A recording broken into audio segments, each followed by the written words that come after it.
Thank you. Good morning. It's Thursday, the 10th of October, and I'd like to welcome you to this month's meeting of Rothes District Council's Planning Committee. I'm Councillor Brian Drayson, the Chair of the committee. The committee is required to consider the applications that are before it today against national and local planning policies. Where these policies appear to conflict with each other, the members are required to use their individual knowledge and judgment to come to a decision for the benefit of the whole of Rothes District. It should be noted that the Planning Committee is not a public meeting, but a meeting that the public may attend. Rothes District Council has a public speaking scheme which allows members of the public and others to address the committee on a particular application. Full details of the scheme are available on the RDC website.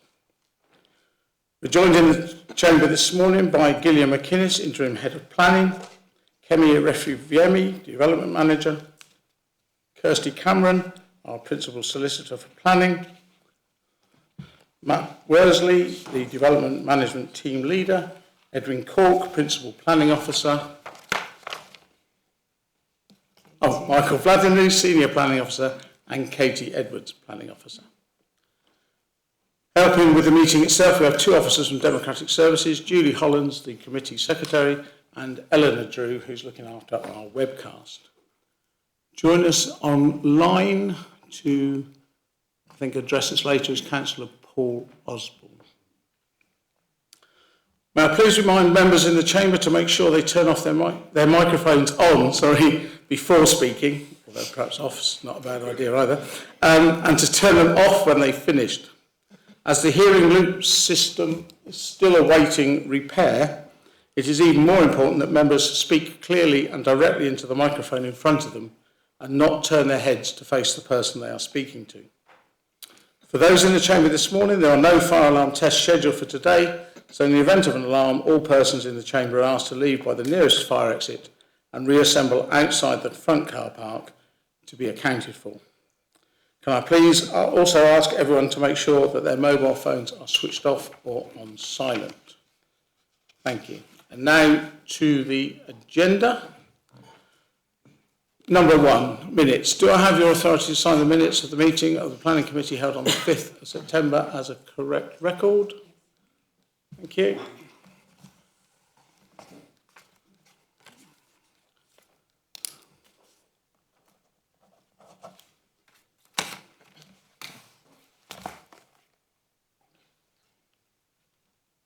Thank you. Apologies for absence and substitutes. Do we have any apologies, please, Julie? We have apologies from Councillor Byrne. Thank you, and there's no substitute. Is that correct? Yes, that's correct, Chair. Thank you. Agenda item 3, any additional agenda items? No, there's none. 4, any withdrawn applications? No, there's none. Thank you. Agenda item 5, disclosure of interests and dispensations. Sorry, Councillor Bayliss. Yes, thank you, Chair. As a Cabinet Member... Oh, sorry, just let me finish the blurb. Sorry. To receive any disclosures as members of disclosable pecuniary interests and other registrable and non-registrable interests in matters on the agenda, the nature of any such interest and details of any dispensations obtained. Councillor Bayliss. Yes, thank you, Chair. As Cabinet Member for Assets, responsible for assets within the Council, I consider myself predetermined on agenda item 11, 12, 13 and 14 and will leave the meeting for those discussions. Thank you, Councillor Bayliss. Any others, please? No, thank you. Sorry. Oh, sorry, Councillor. Thank you. Agenda item 14, I'm the Council's appointed representative substitute for Bexhill Museum.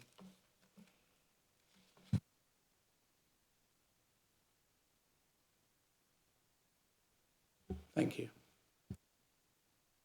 Members who've declared are reminded to repeat it before that item, and obviously Councillor Bayliss will be leaving the room for all 4 of them. Thank you. Agenda item 6, the Planning Applications Index. The final page of this report shows the applications that are being considered today. For each application, the officer will first present the report to the committee. Then, if it is subject to public speaking scheme, any registered speakers will be invited to address the committee for up to 5 minutes on their previous written submission. Members may then ask questions of the speaker to clarify what has been said. Before members ask questions of the officer, we will hear comments from any other district councillor not on the committee who wishes to address the committee. Members will then be invited to make any comments they may have on the planning merits of the proposal, debate the issues before proceeding to a vote. I've rearranged the agenda slightly this morning, and we will start with agenda items 9 and 10, which is the Presbytery and Battle. They'll be taken together, and then I'll revert to the published order. The members of the committee understand that planning matters can be very emotive, especially for those directly affected by the outcome. Nevertheless, I would like to ask everyone within the chamber to remain calm and courteous throughout the meeting. Thank you.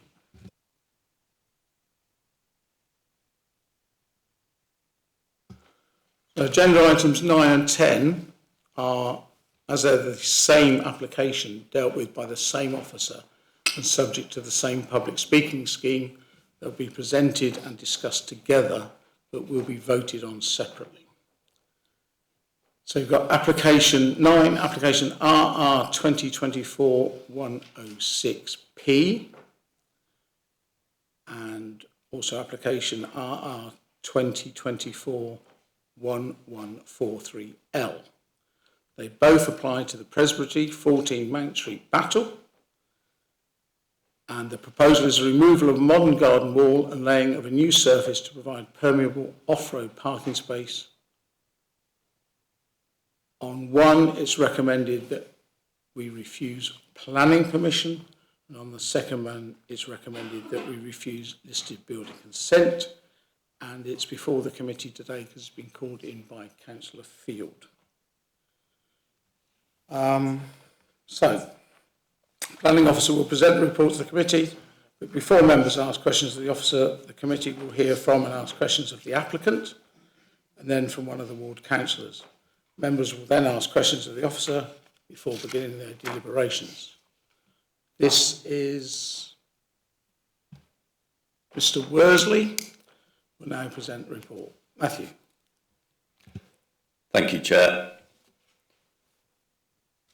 The application site fronts the west side of Mount Street in Battle.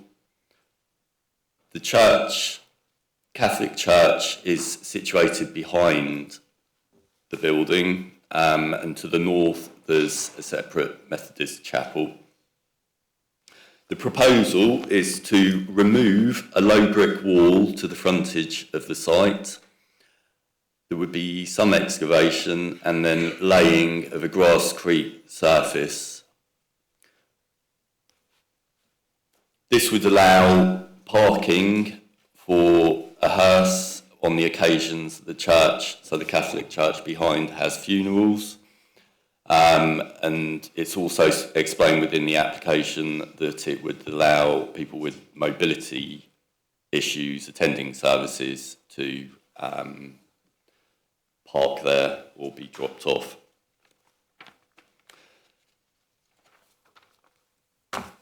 The 14 Mount Street, the Presbytery, is a Grade 2 listed building. The list description describes it as 18th century, 2 stories, weatherboarded, and it also points out its architectural features. So it has cornice with parapet. The windows have glazing bars intact. And the doorway is also mentioned with its pilasters and pediment. The street view image before you shows the building in question together with the low brick wall.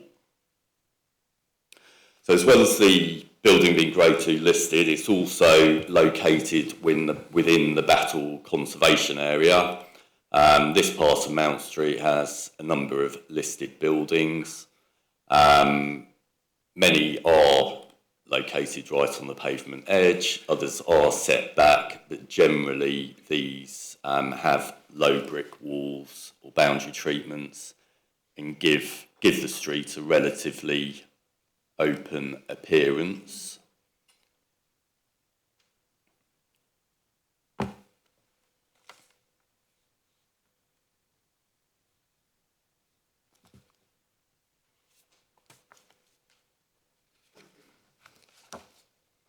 The key things to consider for the application, both applications, is the setting of the listed building and the character and appearance of the conservation area. Within the officer reports, the important characteristics of the locality are explained. So the openness of the street scene, frontages of buildings being free of obstruction, so it allows you to have views of the buildings and appreciate their appearance, character. The proposal would result in a parking space across the frontage of the building, and the officer's concern is that this would impact on the setting of the listed building, so it obstruct views, and also be uncharacteristic of the conservation area.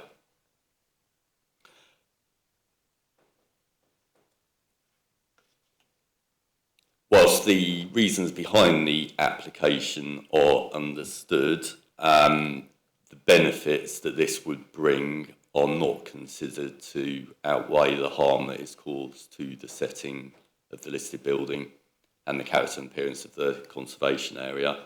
And for that reason, the recommendation is to refuse planning permission and listed building consent. Thank you.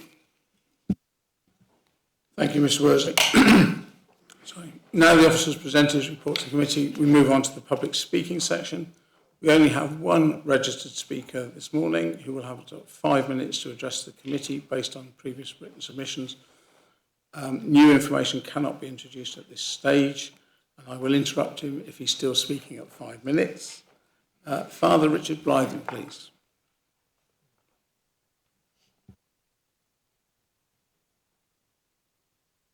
Are you okay with the system up there? Has it been explained to you?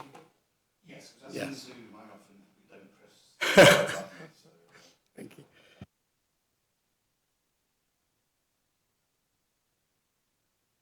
That's fine.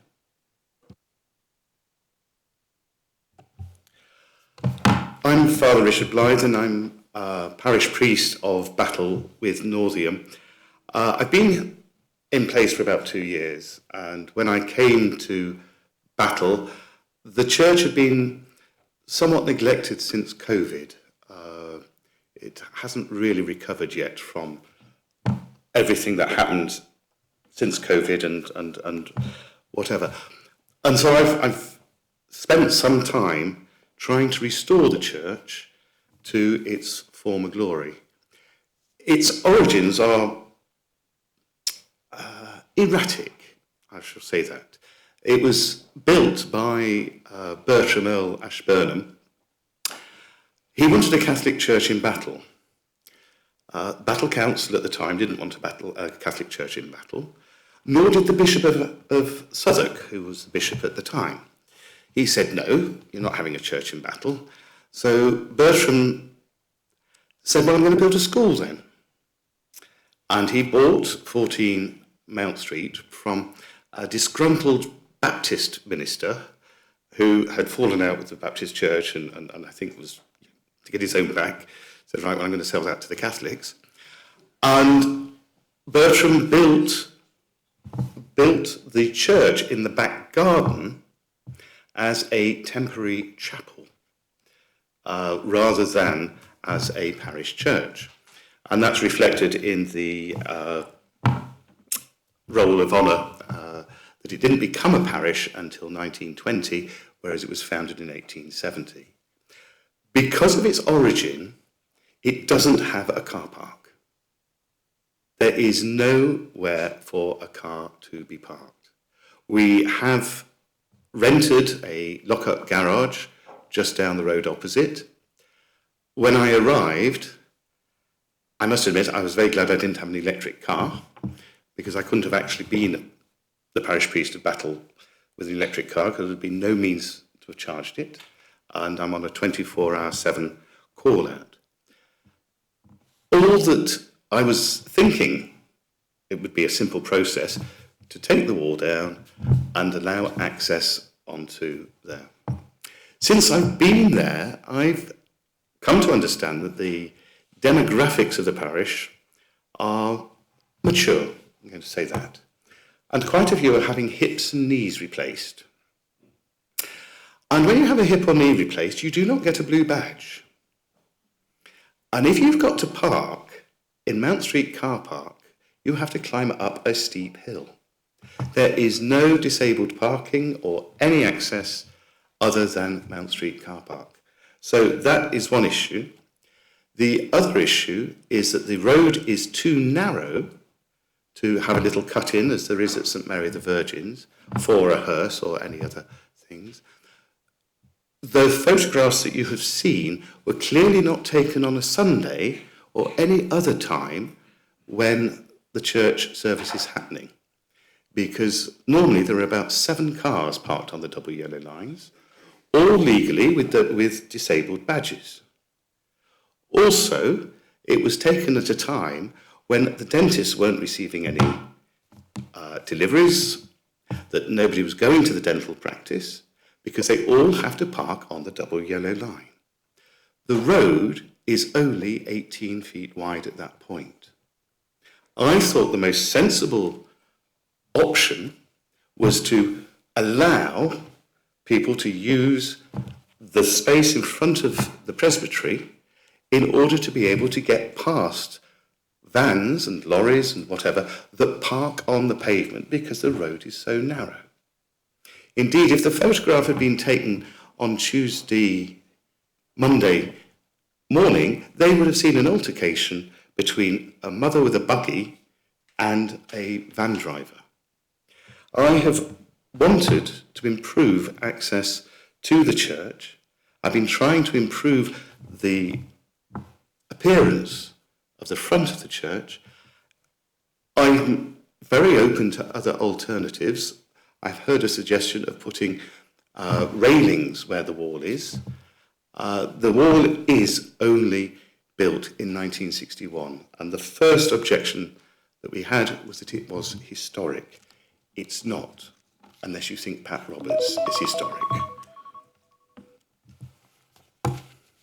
Thank you, Father. You're about 3 seconds faster than we were. But that's, thank you. Has anyone got any questions for the speaker, please? Councillor Barnes. Good morning. Morning. Can I just ask, if the wall goes, what will stop anyone just going right up to the church building itself? Not the church building, the adjoining building, to park?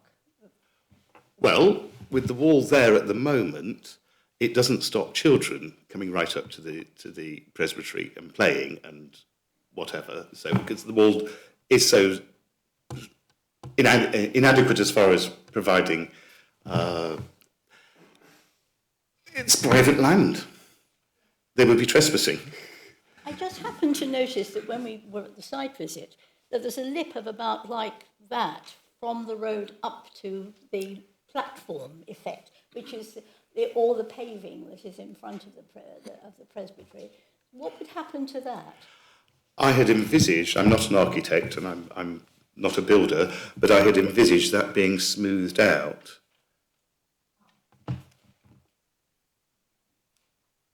Yeah, I think the papers make reference to it being levelled. I mean, I spoke with John Avery, the landscape things, who first said, "Oh, you'll need to get planning permission for this." I thought, "Oh," and that was 2 years ago.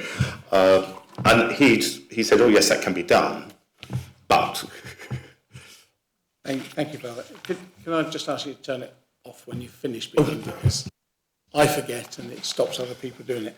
I've got Councillor Ganley, then Councillor Stanger, then Councillor Bayliss. Councillor Ganley. Thank you, Chairman. Morning, Father. Thank you for your presentation. Am I right in thinking that blue badge holders can and do currently park in that spot, or on the roadside anyway? Yes, blue badge holders are entitled to park there. Right. So those that are going to the dental practice will park in front of the presbytery. Those that are coming to our church will park in front of the presbytery. Those who can't get into the car park for the Baptist church will park in front of the presbytery. There are more cars parked on Mount Street than the double yellow lines suggest. And removing the wall was simply being able for some of those cars to move off the road because they cause a great deal of congestion. Yeah. And the hearse especially, because a hearse can be there for, we don't have that many funerals. I've got a large funeral on Tuesday, and the hearse will be there for over an hour with the hazard warning lights. And the bus will have to try and get backwards and forwards. The cook vans will have to try and get backwards and forwards. The van that's always parked opposite Cook's on the double yellow line will have to get backwards and forwards. The double yellow lines are honoured more in the breach than the observance on Mount Street. Thank you. I definitely got that impression from your answer. Thank you. So, presumably, Chairman, if I may, presumably then there's tremendous congestion, especially when there's a funeral or when there's a church service going on, because the road is blocked. Very narrow, and the buses would have difficulty getting past, I would imagine. A bus can get past, but usually only if the hearse is actually parked partly onto the pavement to allow a bus to get by. The road is less than 18 feet wide. Thank you. At that point. Thank you. Councillor Stanger. Thank you, Father. Two questions. Well, partly you answered one of them, was about the funerals. How many services do you have, funerals, weddings, etc., that need the front of the building? Or I'd forgotten about weddings. I've had one wedding since I got here, and they had to have the wedding car obviously parked on the double yellow lines as well. About 3 or 4 a year. Yeah, that's fine. And the other question was, what was there before the wall, do you know? Before the 60s when it was built? I don't believe there was any wall. I'm going to mention her name again. I asked Pat Roberts, who I think is one of the eldest members of the Battle community, and the wall was built when the Unigate Dairy was knocked down, and the modern extension to the Baptist church, the Manor House, was built. The wall was then just extended down to Mount Street. I believe historically there was a 4-foot wall with railings. Thank you, Father. Thank you. Councillor Ganley. Councillor Bayliss. Yes, thank you. You say that on a regular Sunday, Father, there's 6 or 7 cars parked to attend the services. If we were to allow this application, you're only going to likely get a couple of cars onto the front, so you're still going to have the problem of blocking Mount Street. Would that be an accurate? That is true on a Sunday. We have Mass every day, and so on weekdays there will be 2 or 3 cars parked there. On a Sunday, because our service coincides with the conclusion of the Baptist service, that is at its most busy. But the dental practice is busy throughout the week. There is no disabled access other than in front of the dentist, and they tend to park in front of the presbytery because the road is even narrower in front of the dentists. Thank you, Father. Councillor Cook and then Councillor Gray. Thank you, Father. Do you envisage, should this permission be granted, do you envisage that this will be used merely as a drop-off for people taking or bringing disabled people to your services, or do you see it as parking? I'd see it primarily as a drop-off. It is very difficult at the moment, if somebody's bringing somebody, they then have to park on the double yellow lines, they get out, and then they've got to assist the person getting out of the car. Quite often, they then have to assist them up into the church, which we have now improved the disabled access for that, get them seated, and then go back to their car, and then park it in a car park. So it can take quite a while, and one of our younger, no, she's one of our older parishioners, she's 96. The whole process takes about a quarter of an hour, 20 minutes.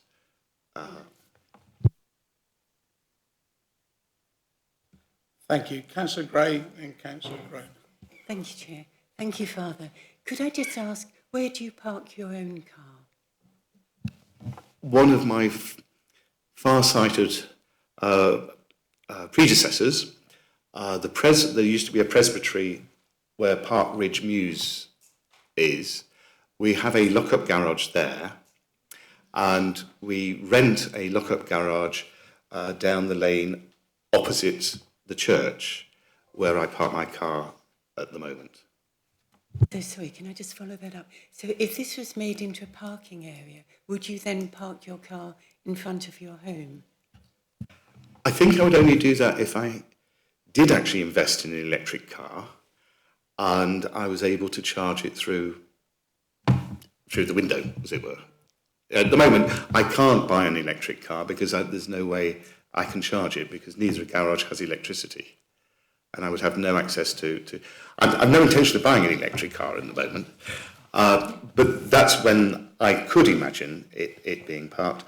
Also, there are times when I've been shopping or when I've got to move stuff.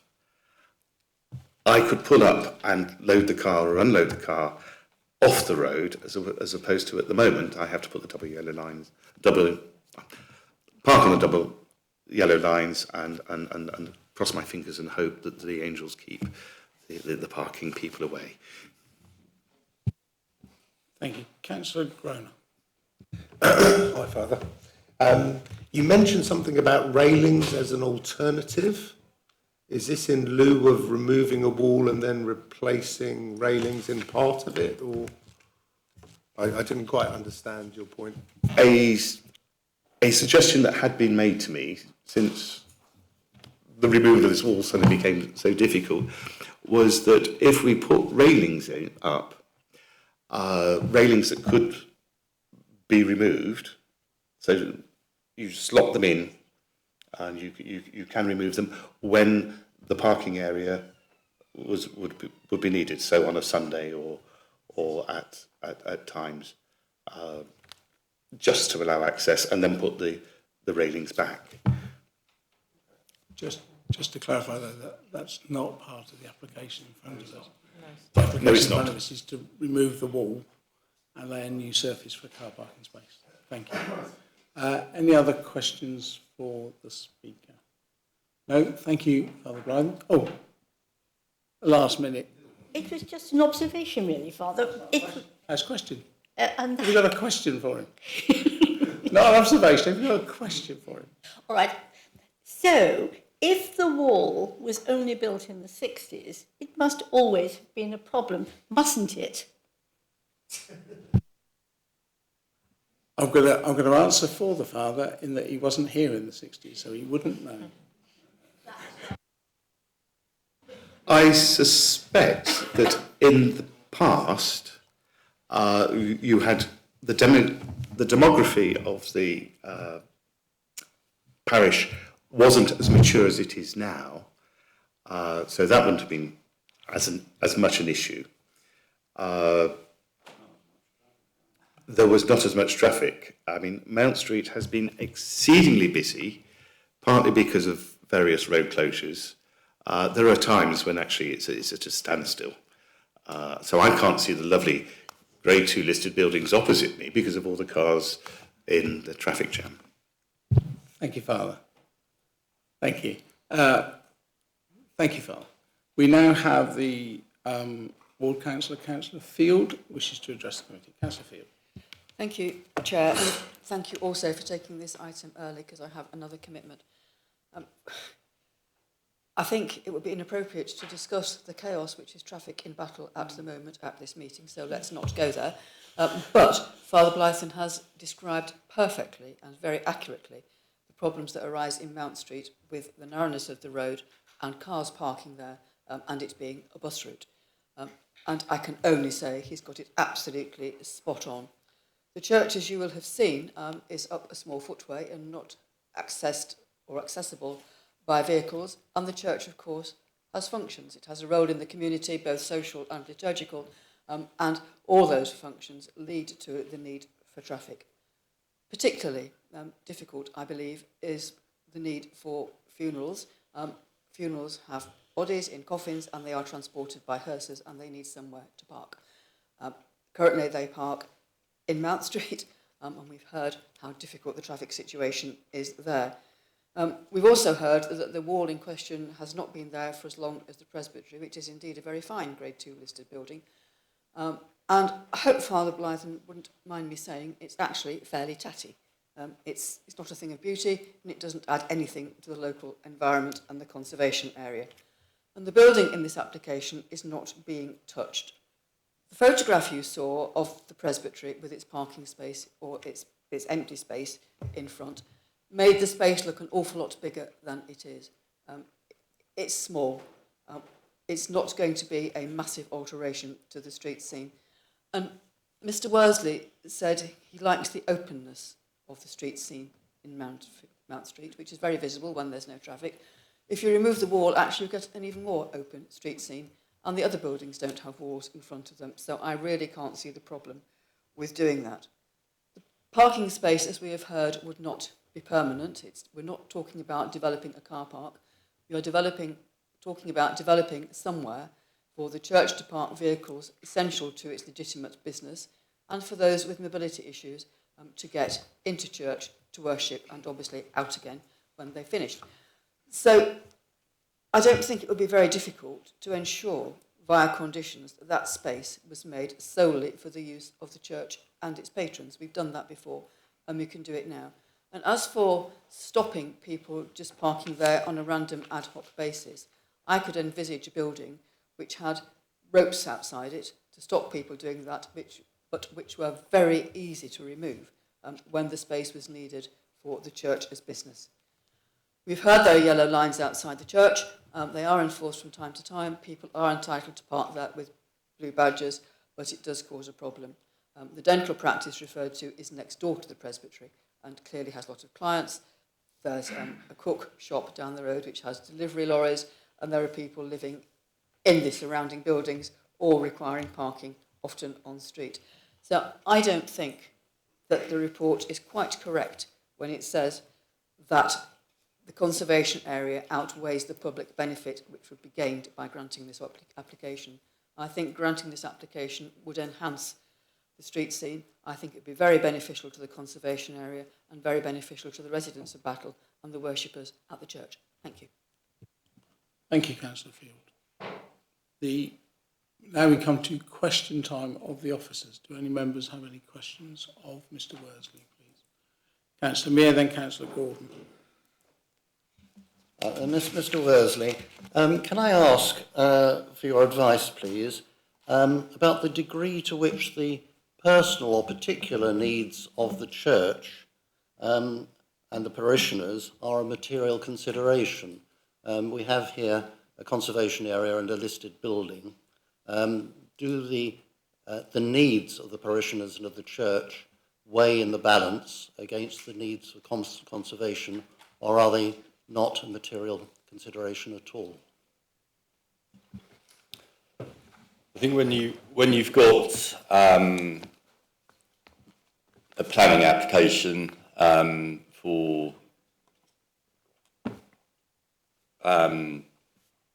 development like this, there is a test in the MPPF where you need to weigh up the balance. So paragraph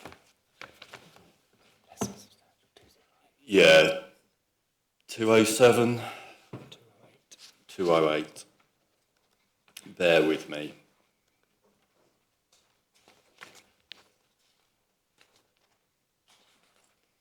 So I think, the starting point is considering whether there is harm to the listed building or the setting.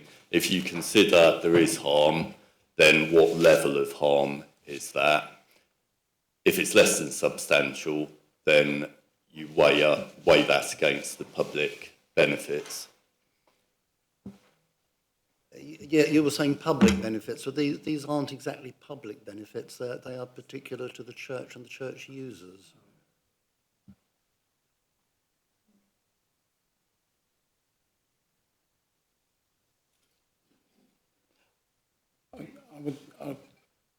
Sorry, you microphone's still on. I'll come to Gillian, but I would have thought public is public, not any one particular part of it. But Gillian. I understand Councillor Muir's point is that, if this is to do with private individuals, then how is that in the public interest? But this is also a community facility. So I think it's a matter of judgment as to, whether the users of the space and the need for the parking is for public. I think it would be different if it was potentially for the father to park his car to get his shopping in. That would be a more private, it would be the equivalent of you or me putting a parking space in front of our house. But the information that we have is saying that this is for the users of the church, which is a community facility.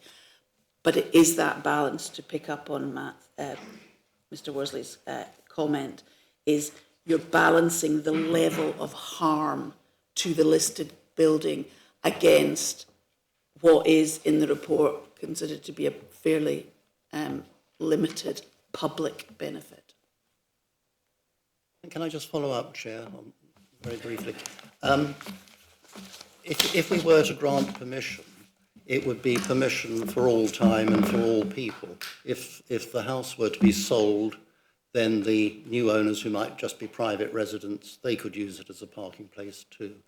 And unless we were advised that we could impose a condition of some sort, which I suspect we won't be advised. Yes, it would not be appropriate to condition it because it wouldn't meet the tests for a condition. It's the same as we couldn't limit the use of the space to the users of the church. It wouldn't be enforceable, therefore it would not meet the tests. Thank you. I've got Councillor Gordon and Councillor Ganley. Councillor Gordon. Matt, would you agree that is the building going to be affected, the actual building itself, the protected Grade 2 listed building? Is any work being done on that? Not the building itself, no. So just in front, the plans show there would be excavation work to the front to level it off, as well as the wall being removed, but the actual building would not be touched.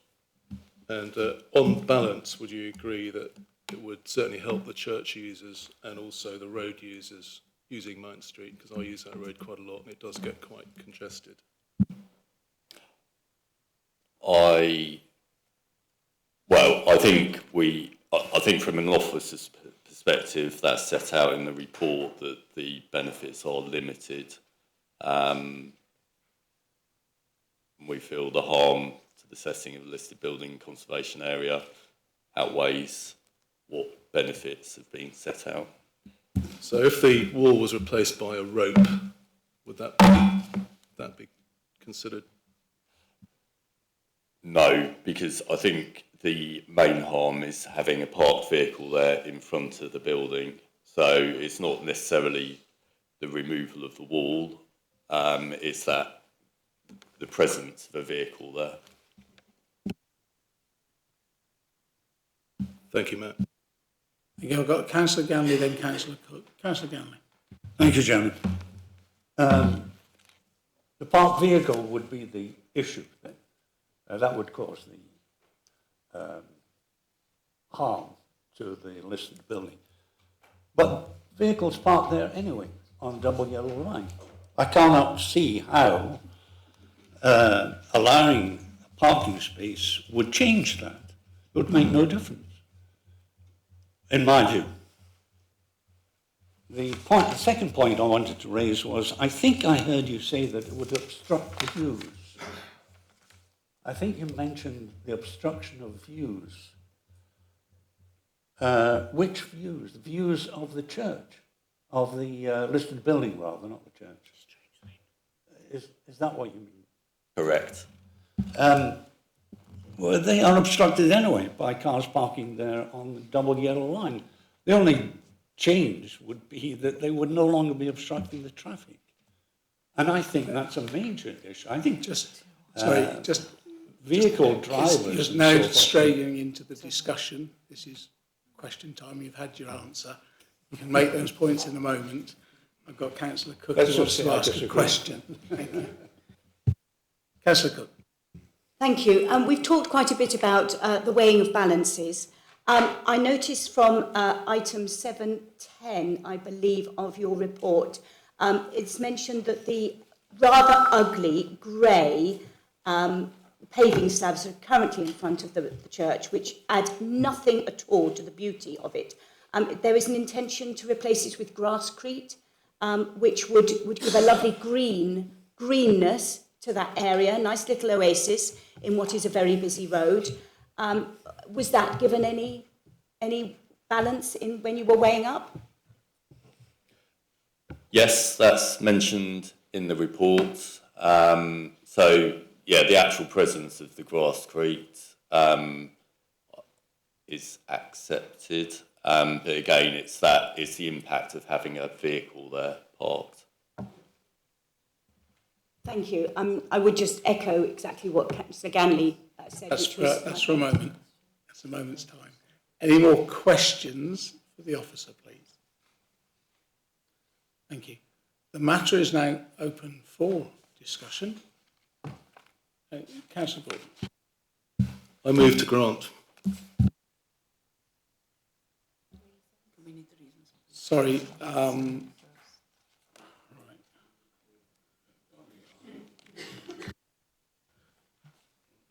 So you're moving to reject the officer's recommendation, right? One moment.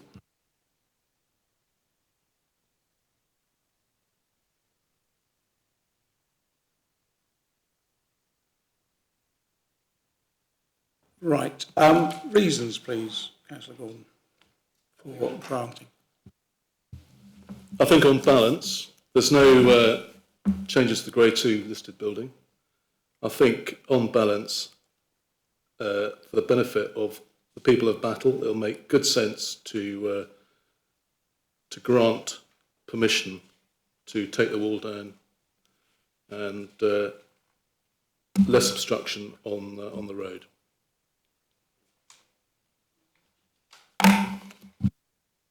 Chairman, if I may, just to confirm that, Councillor Gordon, the reason that you are you don't agree with the officer recommendation to refuse is that, in your view, the balance and the benefit to the public interest outweighs the harm to the listed building. Correct. Yeah. No. I do appreciate the officer's concern for the Grade 2 listed buildings, but in this case, I think possibly there's no harm.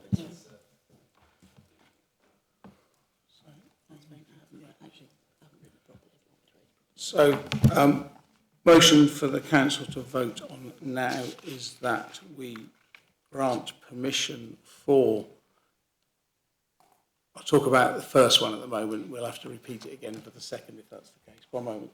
Chair, can I also ask that you delegate conditions regarding materials and time period, etc. You know, the sort of fairly standard conditions that you would expect to officers in terms of this this motion to grant permission. Aren't the materials already set out in the report? Is this the grasscrete? Is this what you're referring to? Yes, but either that that is executed in accordance with the plans, or that would be the type of condition. Yeah. It may be because it's a listed building that we would want to see the product before approving it. Yeah, I'm just going to say on that because it's when we get a recommendation to grant something, we get pages and pages of conditions. When we get a recommendation to refuse, we get no conditions. So if we're going to allow it, we need to let the opportunity be to have conditions put on it. Councillor Gamble. We might also consider putting a condition that a removable chain be installed to prevent anybody other than the hearse and disabled people from parking there. It has been mentioned before, I don't know. Yeah, I'll come to Gillian on that, but I think that will muddy the waters because we then can have a debate about which chain, whether it's plastic, whether it's metal, whether it's...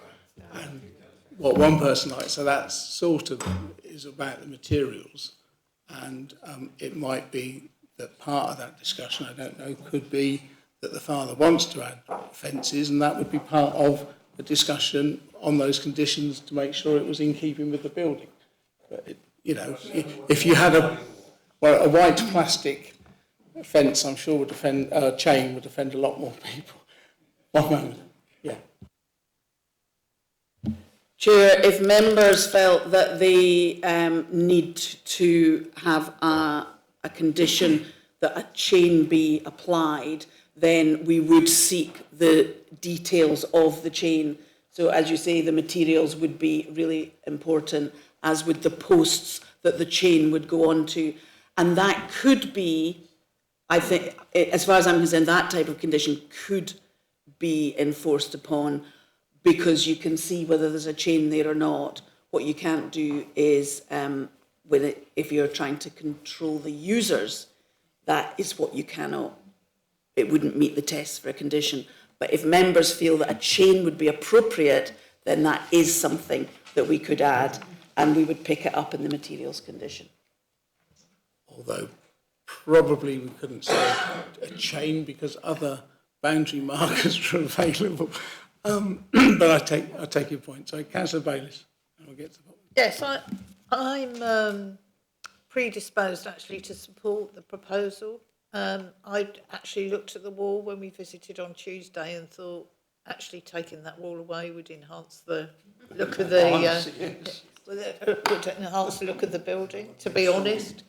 But there is something that worries me slightly, and bearing in mind parking issues in Bexhill Town Centre, which I've got a lot of experience about, is we would need East Sussex County Council highways if they're going to put a dropped curb in, which I think was what was being. They would need to. It's not necessary because it's flat. There's already a drop curb. Right. Okay. But they would need to put in a white line on the in and the out of the parking area, because I bet your bottom dollar if that yellow line stays along there, somebody will park on that yellow line and obstruct the access. Yeah, so the East Sussex County Council does need to be consulted about appropriate changes to the yellow lines. I don't think we have to. Like I paid East Sussex to put a white line outside my house. That would be down to the applicant to deal with East Sussex if they wanted a line down there. And if cars park there, we'd be no worse off than we are today. So and I think that's beyond the remit of this application and what's proposed. But because of the low ball of the chain, rethink the wording at the moment, but I missed you, Councillor Stanger, I'm sorry. Yeah, I was just going to add, would it have to be a separate application? Could you just put, or would it be covered by condition, just a removable barrier of some kind? Would it be a separate application for the applicant? Probably not if we're here. No, it wouldn't be Chair, it wouldn't be a separate application. They would have to submit details of it, including the materials. You know, there is the issue of how big it could be, how much of the frontage it could cover. We would potentially have a conversation with Highways because they still need to be able to get in and out of the space that's been created. So how much of that frontage would be covered by any sort of boundary marker? If members, and I don't know where we are with that, if members consider that that is necessary as part of this motion. Funny, you read my mind. I was just going to ask this because what's before us and what's being proposed by Councillor Gordon is that we allow the removal of the wall and the creation of the semi-permeable parking space. Whether or not it's replaced by a fence is sort of, it is fudged, but is that something we can say, add a condition that it must be replaced by something movable, or is it we can't say that, and we're back to the original, allowing the wall to be removed and the parking space created? Kevin. Right. Thank you, Chair. Can I offer a suggestion in terms of the conditions and the wording of the conditions? We could have an amending condition that's asked for the details of how the area around the parking can be secured, and that can be where we get the details from. And in terms of what Councillor, I think it's Councillor Bayliss, you were asking about the white line.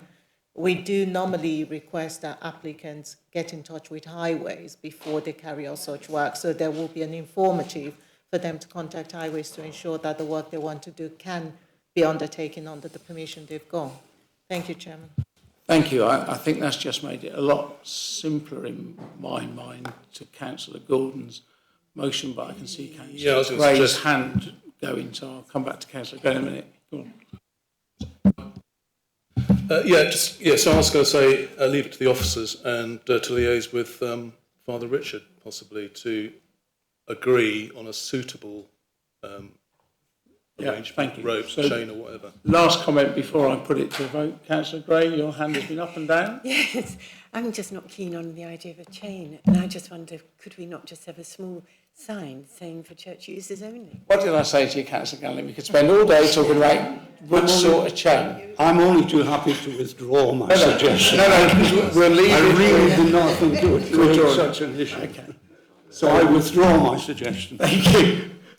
So we're left with Councillor Gordon's proposal that we grant planning permission. I'll come to the other one in a minute. We grant planning permission on the grounds that the benefit to the community outweighs the harm that would be done to the setting of the listed building, and that the conditions are delegated to officers. Yeah? One moment. Matthew's probably got a reason I can't do that. We need to have consideration of the conservation area as well, so setting of the listed building and conservation area. Thank you.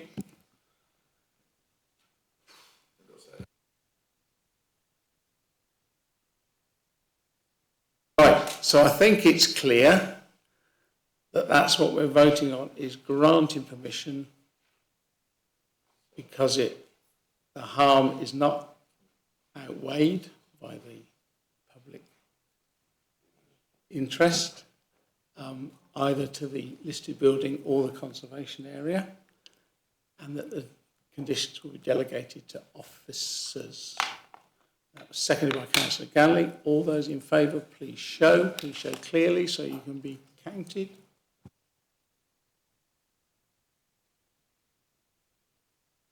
Thank you. All those against?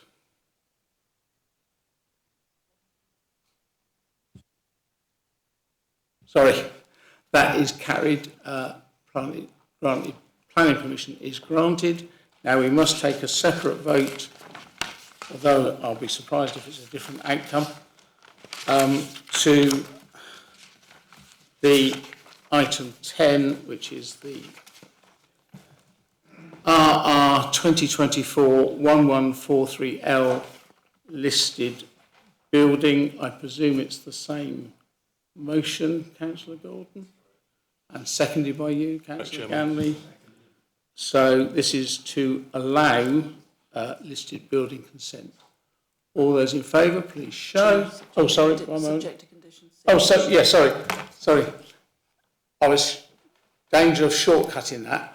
Still with all the other things that we just said about the conditions to the officers and that the harm is outweighed by the public benefit. Sorry about that one. So all those in favour, please show.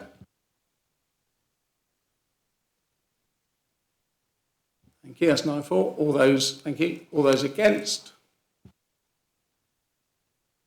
And 4 against, that is carried, thank you. So that is also granted. Thank you very much.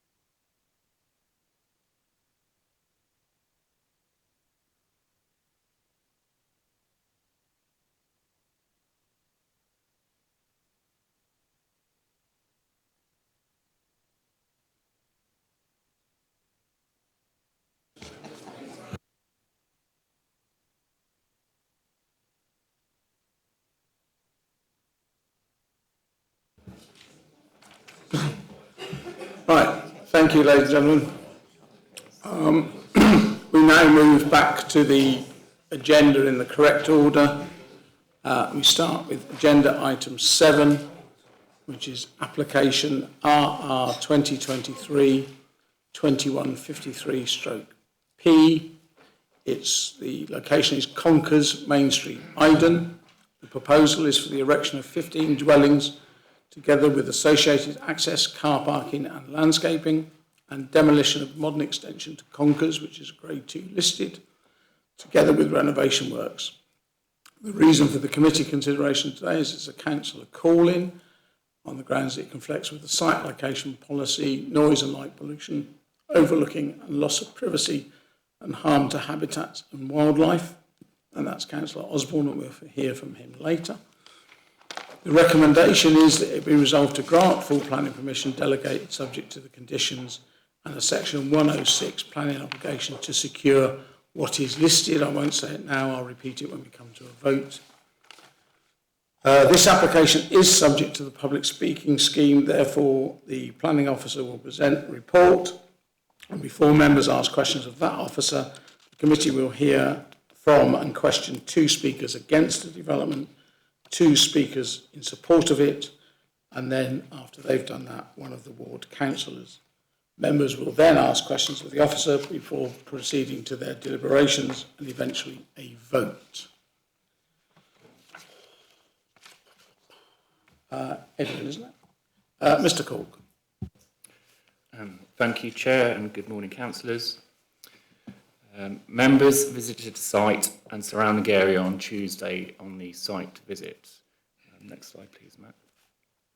This application relates to a 0.94 hectare parcel of land located on the west side of Main Street. It comprises the Grade 2 listed Conkers and the field to the rear. The field is largely laid to rough grass with scattered self-seeded trees, and there is also a pond on the site as well, which you can see on the site location plans to the north of the main house. Tall trees and scrub define the field boundaries. And now on the plan, I've marked in blue stars nearby listed buildings. So the application site itself is the Conkers property, and then you have 4 other buildings in the immediate area. Next slide, please, Matthew. The Google Earth imagery here shows it's just panned out slightly wider, so you can see to the north is the main centre of the village where the crossroads are. There's historic development around the crossroad area, and then as you come south towards the application site, there are more modern housing estates built in the 20th century. The one immediately north of the site, we walked around on Tuesday, and that's Elmsmead. Next slide, please, Matt. The northern part of the field is located within the development boundary for Iden and is allocated for 12 dwellings, including 40% affordable. It's allocated under policy IDA 1 of the DASA. And for the site allocation, access is shown from Elmsmead to the north, which is denoted by the sort of black dotted line that you can see there. The southern part of the field, which I've outlined in red,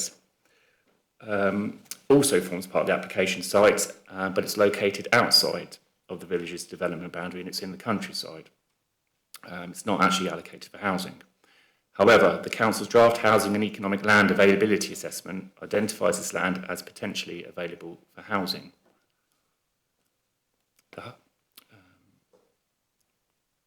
Could you just, next slide please, Matthew. Just in context, this is the development boundary for Iden. And you can see the allocated site, which is the northern part of this application site in orange. And the development boundary goes around that, and it misses out the southern part of the field, which also forms part of the application site. Okay. The whole of the application site is within the High Weald National Landscape and an archaeological notification area. The site also falls within a red impact zone for great crested newts. A small area of the site immediately to the south of the host dwelling conkers is at low risk of flooding from surface water. Next slide, please, Matthew. Full planning permission is sought for the erection of 15 dwellings, together with associated access, car parking and landscaping. Permission is also sought for the demolition of a late 20th century extension at the rear of the host dwelling, together with renovation works. The proposed housing development consists of 5 two-bedroom houses, 6 three-bedroom houses and 4 four-bedroom houses arranged in an L shape around a central green, which includes the existing pond. 3 of the dwellings would be provided as affordable units, which equates to 20% on-site affordable housing provision. And they are proposed as plots 7, 8 and 9 on the current plan on the screen.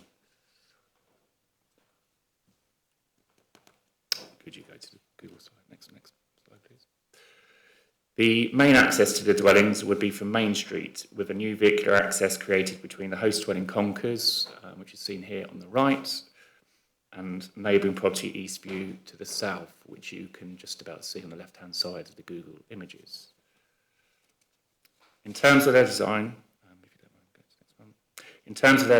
the proposed dwellings are a contemporary interpretation of the local vernacular that focuses on utilising local traditional materials in a modern way. The dwellings are a mix of detached, semi-detached and terraced houses. They would be of a 2-storey scale, and the proposed elevations show a range of materials including brick, clay tile hanging, white timber weatherboarding and clay roof tiles. Next slide, please. This is just a CGI image of the proposed housing development for information. Next slide, please. Turning to the works to the host dwelling, these include the demolition of a late 20th century rear extension and external remodelling of the retains to take the appearance of a contemporary addition to the original building.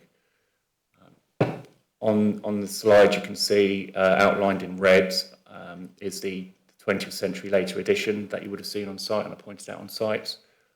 So that would all be coming down, or most of it would be coming down, and there'd be a retained sort of nib projecting out to the rear. And if you could go to the next slide, please, Matthew. There's a CGI image of what the sort of contemporary appearance of that would look like. In terms of determining whether planning permission should be granted for the proposal, the committee report sets out that the presumption in favour of sustainable development under paragraph 11D of the National Planning Policy Framework applies. In relation to the first point of paragraph 11D, And as explained in the report, this is not a situation where the impact of the proposal on an asset or area of particular importance, and in this case we're talking about the Highwood National Landscape and designated heritage assets, provides a clear reason for refusing the development proposed. This means the planning permission should be granted unless any adverse impacts of doing so would significantly and demonstrably outweigh the benefits when assessed against the policies in the framework taken as a whole. In terms of the benefits of the proposal, the provision of 15 dwellings would help to significantly boost the supply of housing in a district, which should be afforded substantial weight and accords with the government's objective of significantly boosting the supply of homes. The housing development also represents a suitably high quality design. It would retain and enhance the pond on the site and would retain and reinforce the existing boundary planting. In addition to this, the proposal will provide housing for a range of differing household types, and in relation to matters such as impacts on the character and appearance of the area, accessibility, highway and transport impacts, neighbouring amenity, flood risk and drainage, and impacts on biodiversity, the use of conditions and a Section 106 planning obligation would make the development acceptable in planning terms. There are also other benefits, including the short-term benefits to the construction industry, and further economic benefits from the spend of future occupants, which can be given moderate weight in favour of the scheme. Money would also be generated through the community infrastructure levy, and there would also be new homes bonus. Against this, the proposal would only deliver 20% on-site affordable housing provision, although this has been demonstrated to be acceptable on viability grounds, and that's set out in the committee report. It would also cause harm to the significance of 4 Grade 2 listed buildings in the vicinity of the site, in particular to their settings. However, this harm would be less than substantial and would be outweighed by the public benefit of delivering 15 dwellings.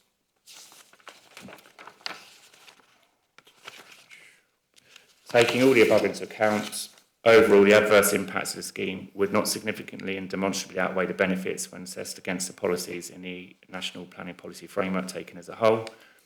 Therefore, in accordance with the presumption of favour of sustainable development, it is recommended that planning permission is granted for the proposal. And that would be subject to conditions and a Section 106 planning obligation to secure financial contributions required by East Sussex County, bus stop improvements required by the county as well, the affordable housing provision, maintenance and management of green spaces to be provided on the site, and an off-site receptor site for the existing reptile population. Thank you. Thank you, Mr. Court. Now that the officer has presented his report to the committee and before members ask him any questions about it, we move on to the public speaking section of the meeting. Each of the registered speakers will have up to 5 minutes to address the committee based on their previous written submission. New information cannot be introduced at this stage of the proceedings. I will interrupt anyone who is still speaking at 5 minutes. And the first 2 speakers against, Hugh Kermode. Thank you. Can you come to? Have you had it explained to you? Thank you. No, don't panic. The clock will start when you say the first word. So, may I take my jacket off? Yes. Tweed was a mistake.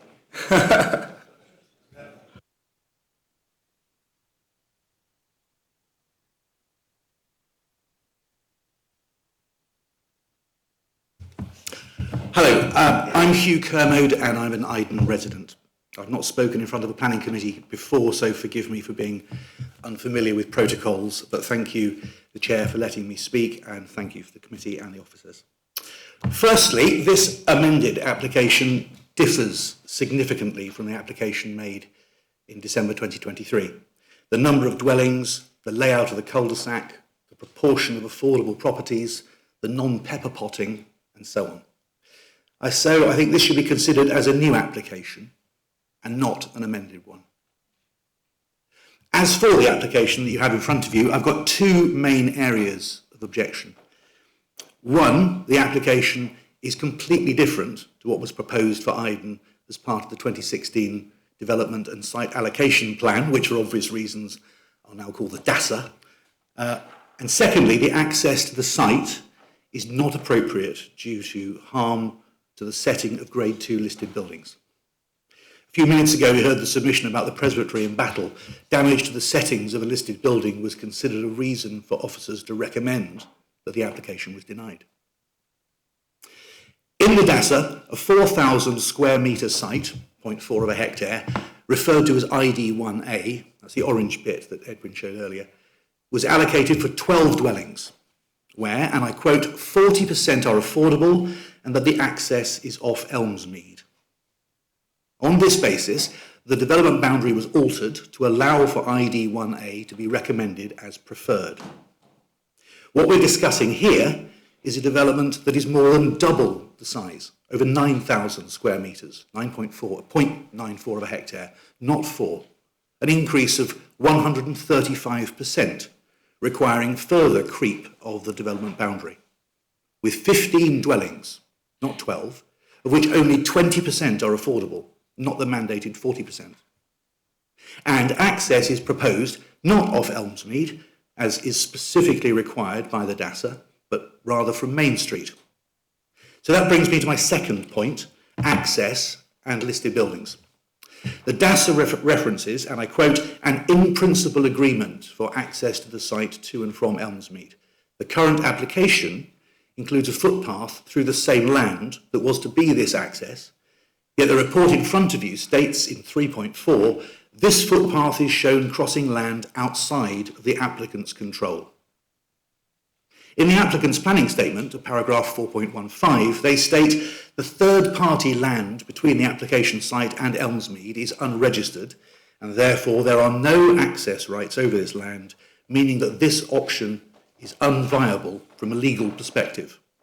The DASA recommended this site based on access that the applicant admits is legally unviable. This raises a lot of questions. Not least, has the applicant approached the council to consider its compulsory purchase order powers to acquire necessary rights? The site was preferred based on a means of access that is admitted by the applicant as not ever having been possible. If it can't be delivered, then other sites that were previously ruled out should be reconsidered, especially if they can offer significant affordable housing. With access via Elmsmead never having been possible, the only way to develop any part of the site would be by putting a new road off Main Street, bisecting the setting of two listed properties, Conkers and Eastview. The planning authority had already considered the adverse effects to the settings of these heritage assets. That's why in ID1R in the DASA, it was ruled out, using the words detrimental and inappropriate loss.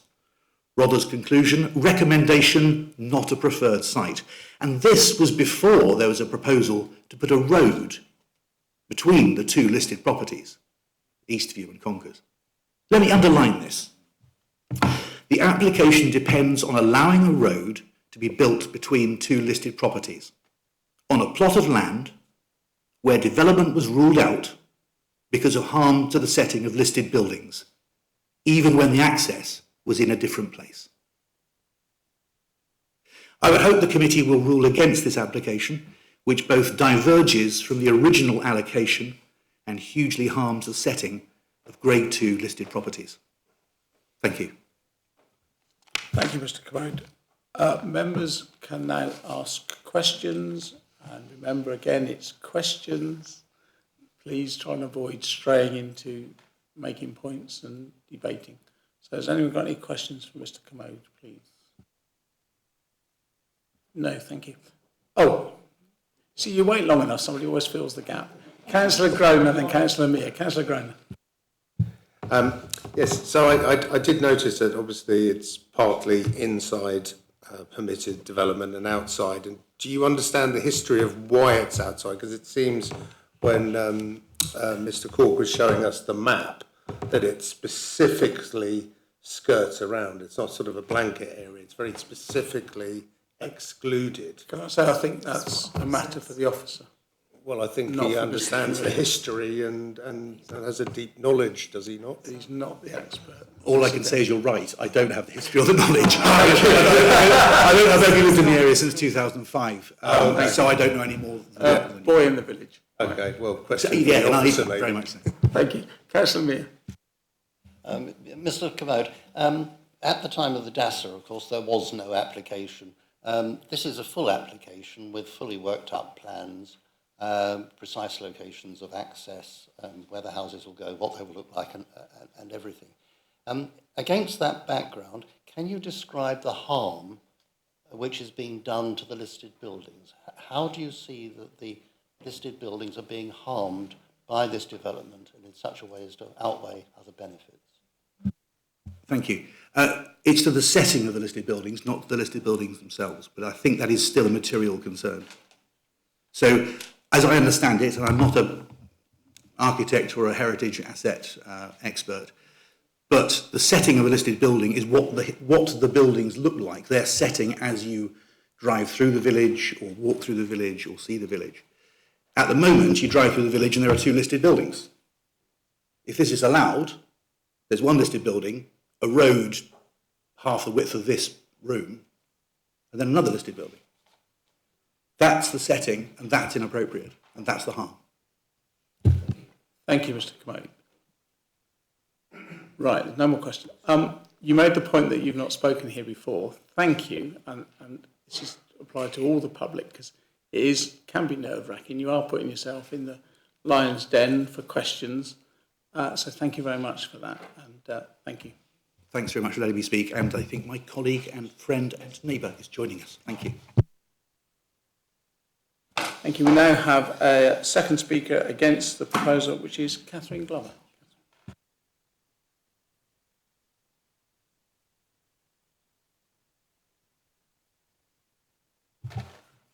Chairman, members of the committee, thank you for the opportunity to speak today.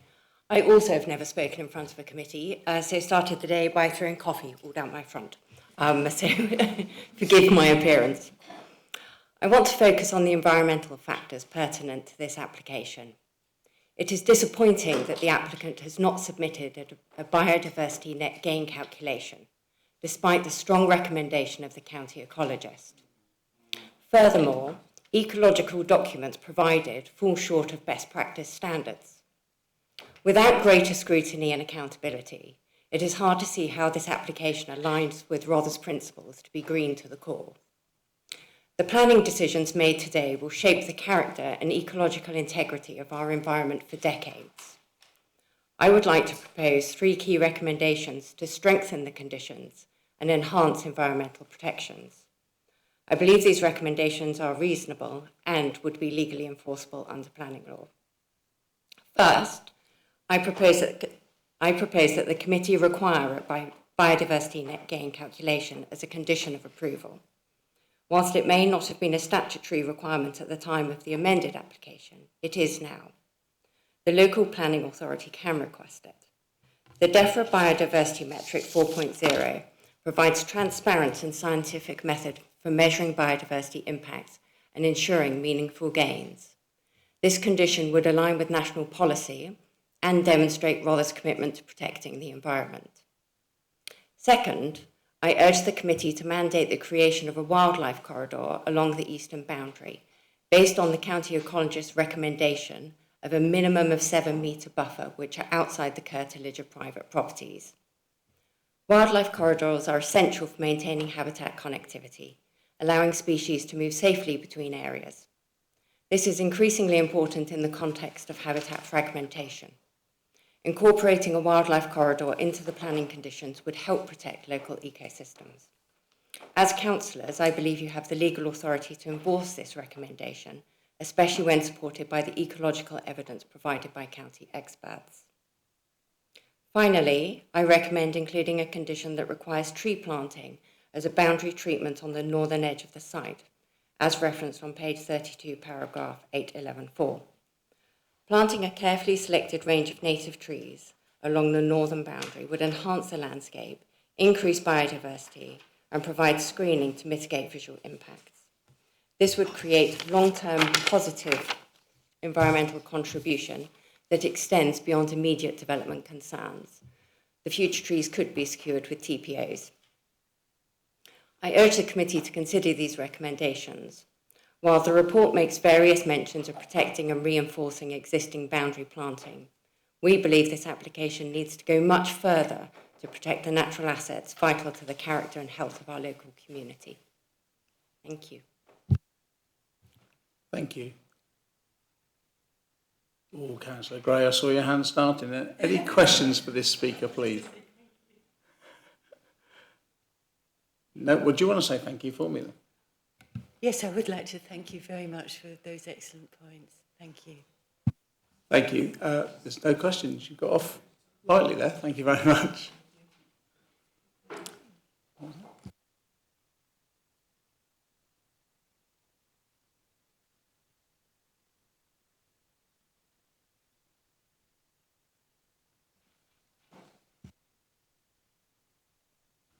Now we have, sorry, I was just getting my wrist slapped.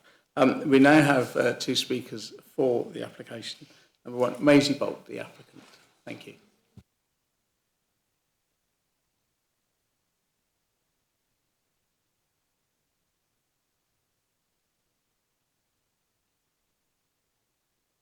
Yeah, get yourself settled and you press the start button.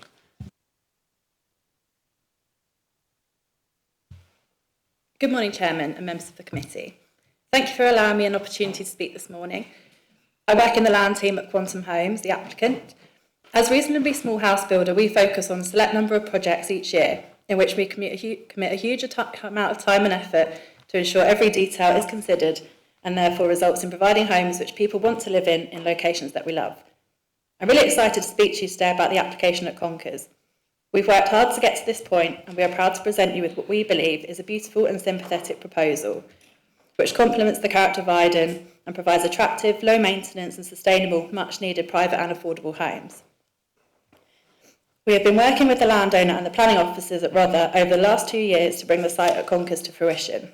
We have submitted a full detailed application with all aspects taken into consideration, similar to our Peasmarsh site which was heard at committee in July. As you know, the site is allocated in the local plan for 12 dwellings. However, from an early stage, it has been supported by officers to include the small additional piece of land within the same ownership.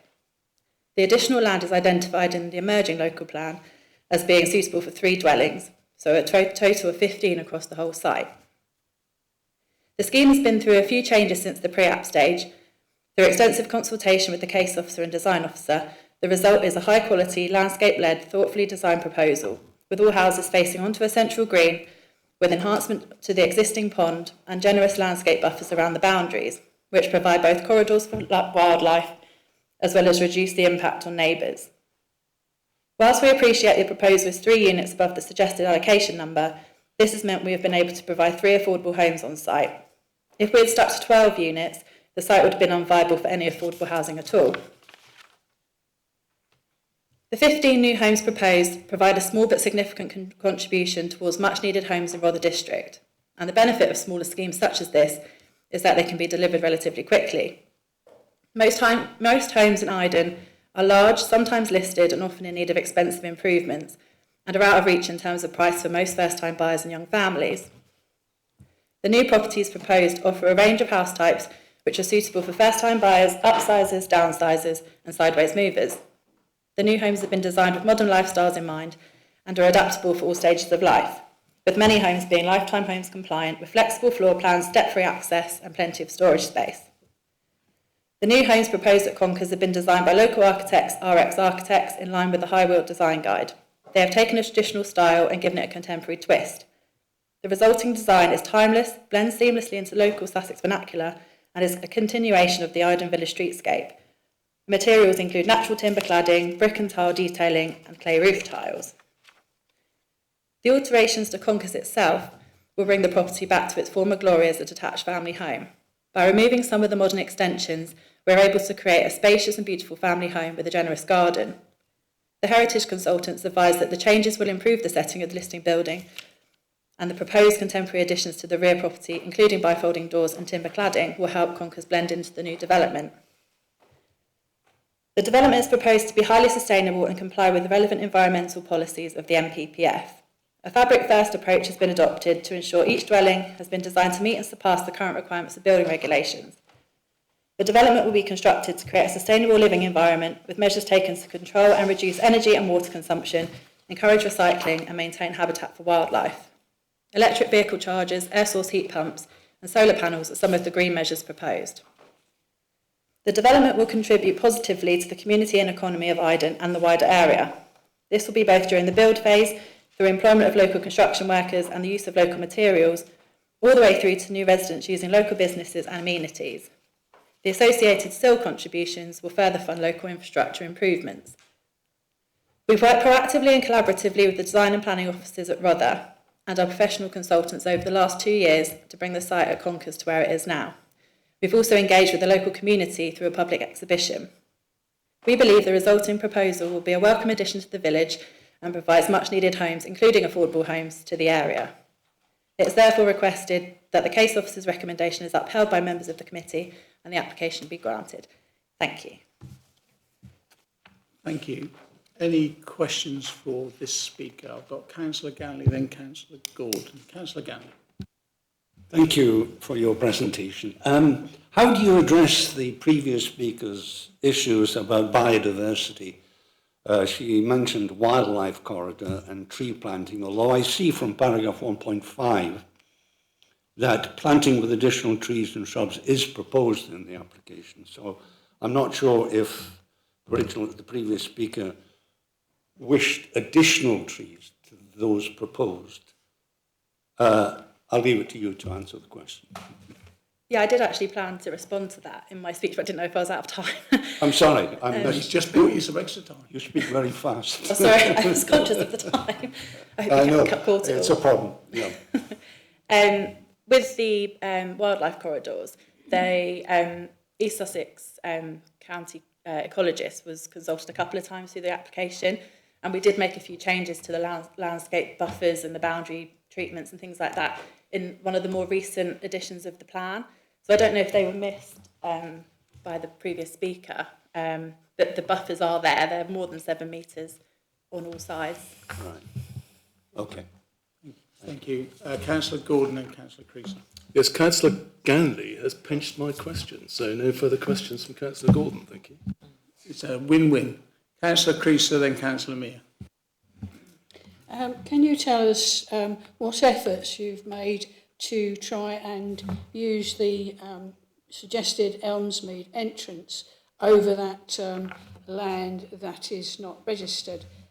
Because my concern is having a little road off of the main street where you're actually using quite a lot of land to put a road, when in point of fact the other one, although it might be a little bit more tricky, seems to be quite viable, and it would also be less expensive. To put a road in is expensive, and the other thing is, again, to make it viable, you're only offering 3 affordable homes or social housing or whatever.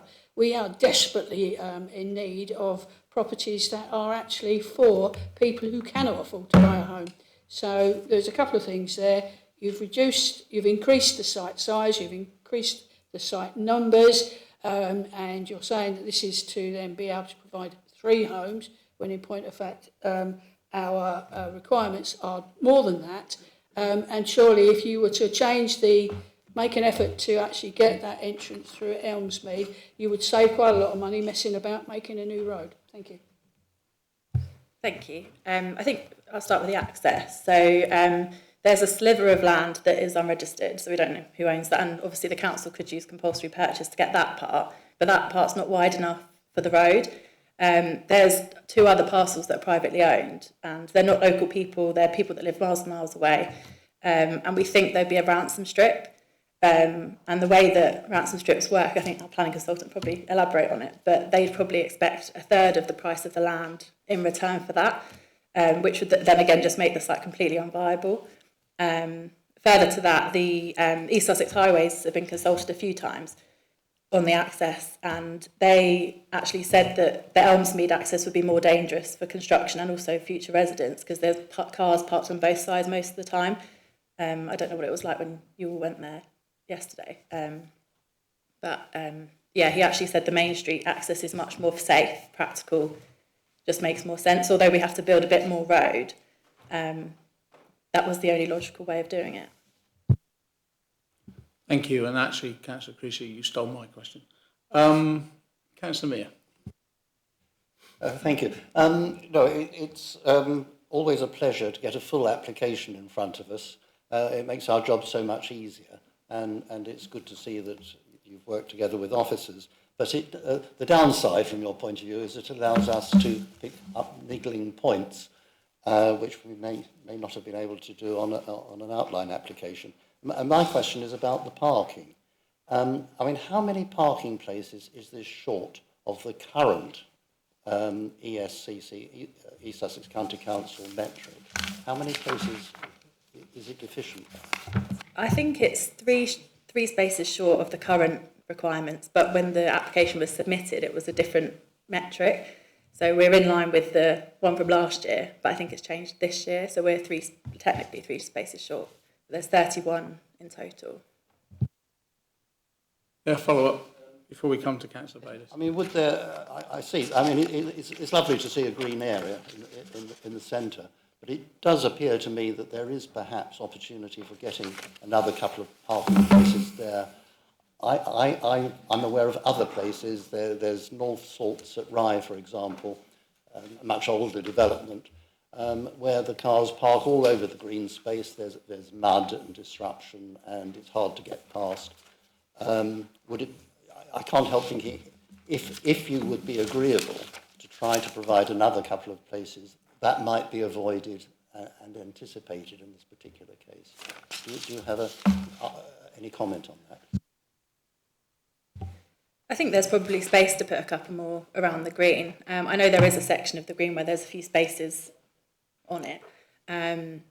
But yeah, I suppose we didn't need to provide any more because it was in line with the standards that we were meant to meet last year. Thank you. It's probably nothing we can insist on, but the suggestions have been made and it's been received sort of. Councillor Bayliss.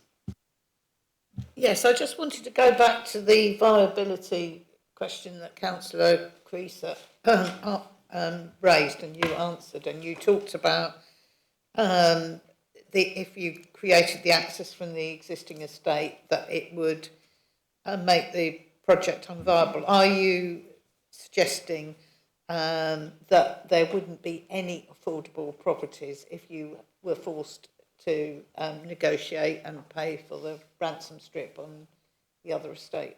Is that the outcome? So having the access off Main Street enables you to produce 20% affordable as opposed to 40%. But if you went round the other existing estate, there'd be no affordable. Yeah, I think there would be no affordable. There might not even be a development at all, full stop. So I think, yeah, that's the answer. Thank you. Any other questions? No? Right. Thank you.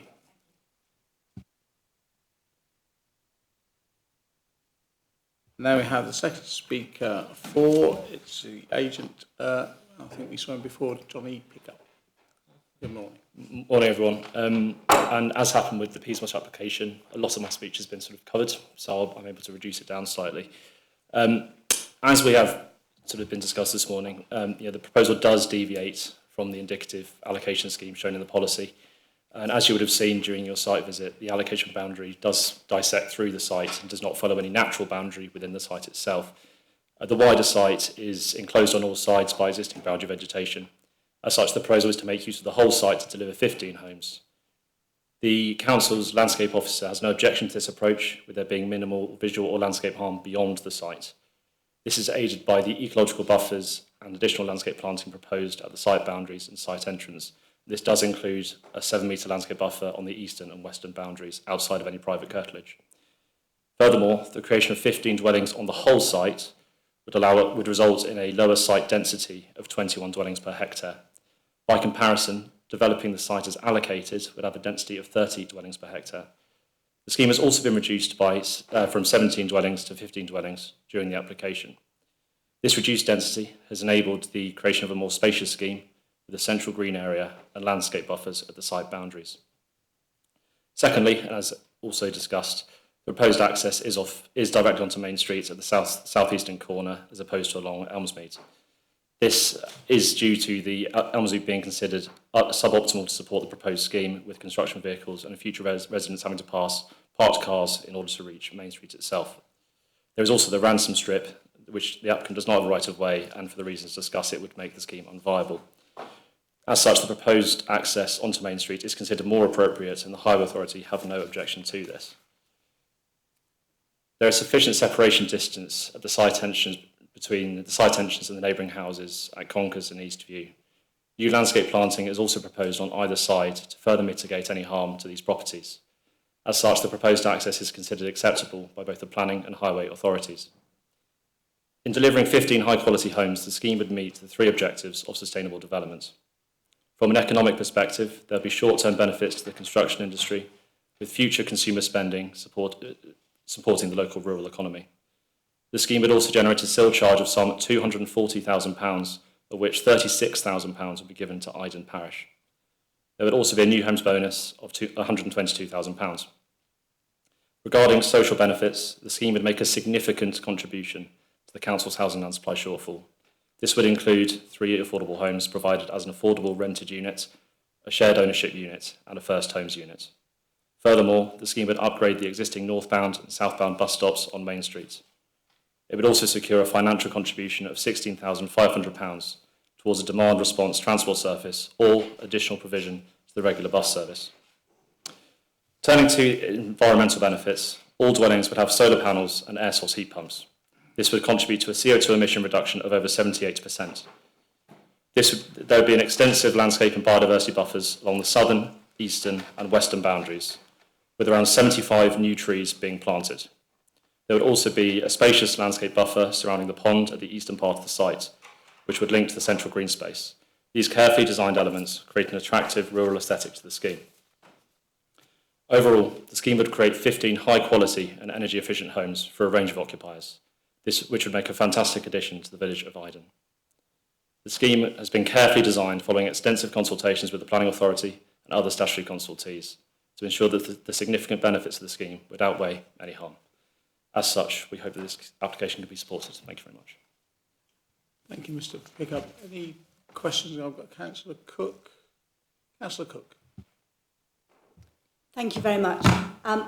As a user of public transport, I'm absolutely delighted to see the inclusion that there will be a contribution towards improvements for bus stops.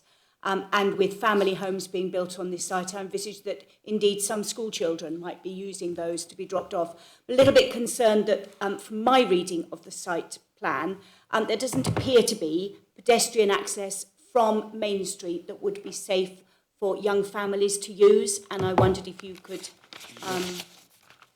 assure me that there's a lovely road, Sure. and there is pedestrian access off Elmsmead, but not... Is it possible to get the site plan up? Is that allowed? If not, I can hold it up. I think it's not allowed, right? There is a road north which I'm trying to show you. If not, I can hold up a piece of paper if that's easier. Well, my eyesight's no good.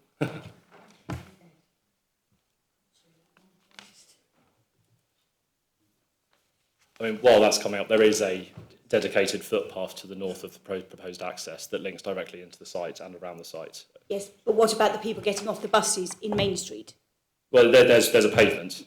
There is a pavement leading into the site. Well, I believe it's on the other side of the road. I think I don't have the information in front of me. You're different. Here we go. I'm actually talking about access into the development. From the road into the houses. You know, if they've got off the bus at the bus stop, yes. Is there a pedestrian walkway on the side of the road? Are you allowing for a footway for pedestrians? There's not an additional footpath being proposed outside the development control along the road, if that's what you're asking. Yes. Within the road itself, from the access into the... Yeah, so I've just got off the bus in Main Street. Yeah. I'm now going to my home. Yes. That's a road. There's a pavement. There is a pavement, There is a pavement. I don't know what side of the road it's on. I don't have that in front of me. It wasn't marked clearly on the map. I was just asking a question. Having confused the whole world, I'm going to try and put it in a simpler question, because there is a path from the bus stop to the proposed access to this site. Yes. Is there a path along the access road into this estate? That's what I couldn't see. There's to the north of the north of the access road, there's a footpath that leads in the grey colour, leads into the site and across the green area. That's it, yeah. The brown one from Elmsmead. Yeah, the brown one from Elmsmead.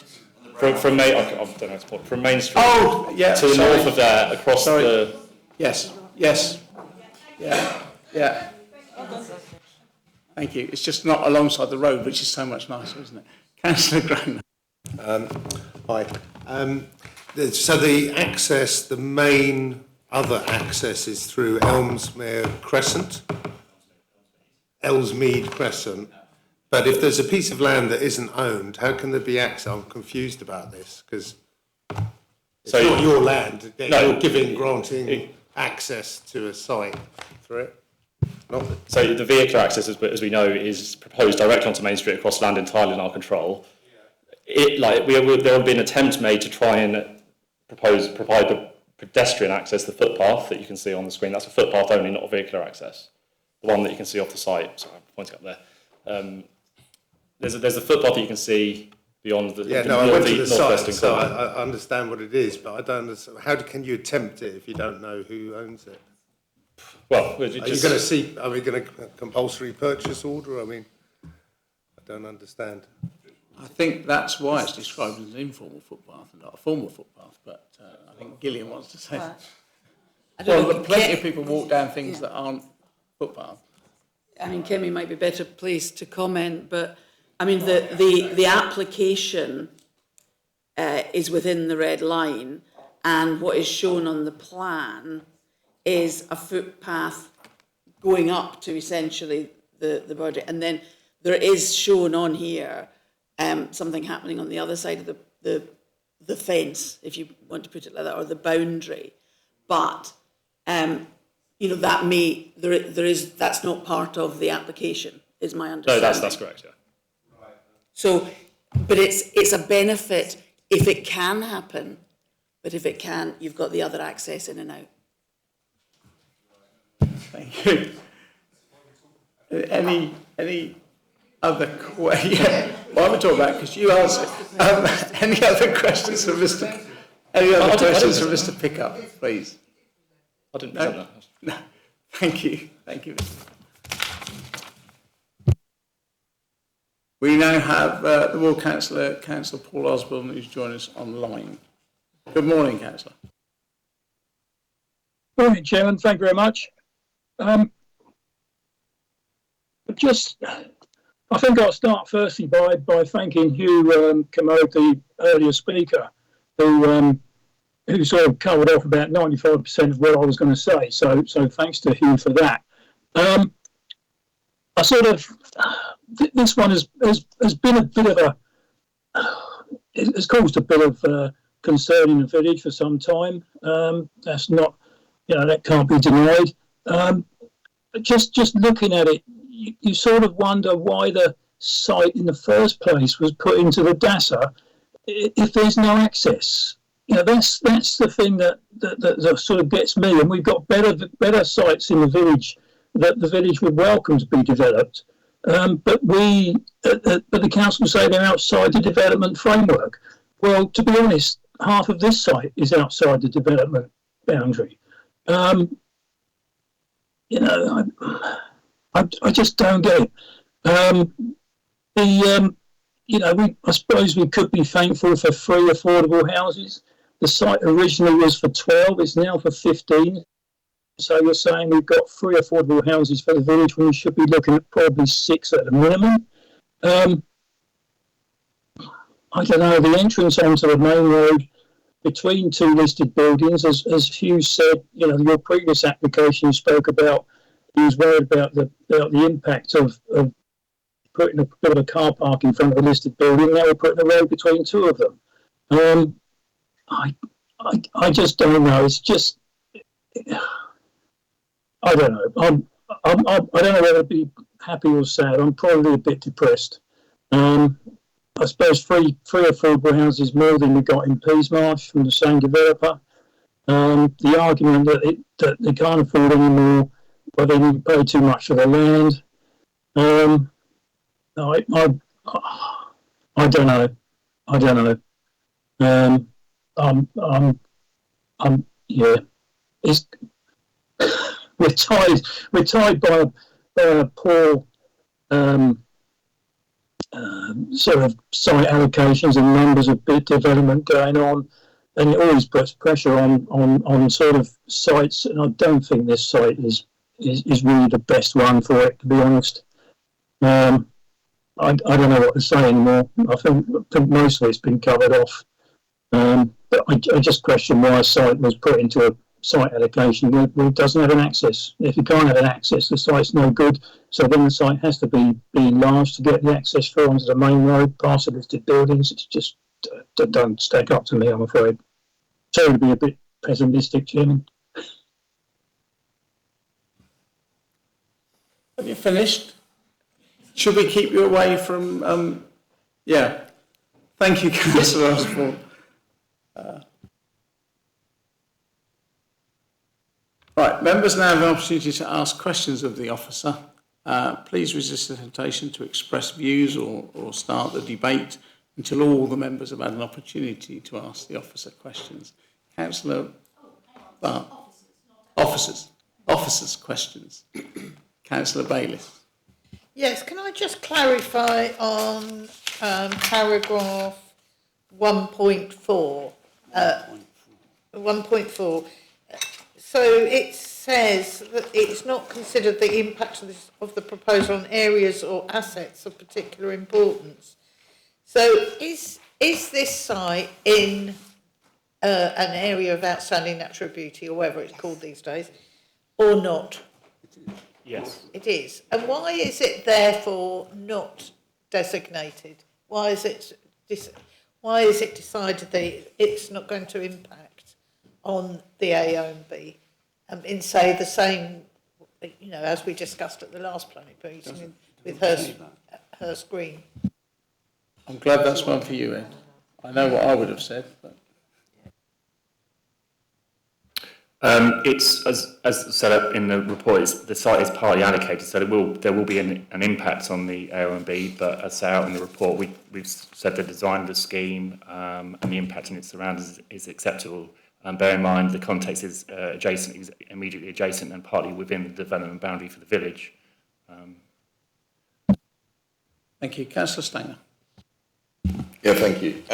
Just two questions, really. On the DASA allocation, it says about a biodiversity strategy when the site is being used. Is that the same as a BNG or not quite the same? I was just reading the DASA when the IDE1, this site, the top of it, says that a biodiversity strategy makes provision for protected species. But is that covered within the current plan?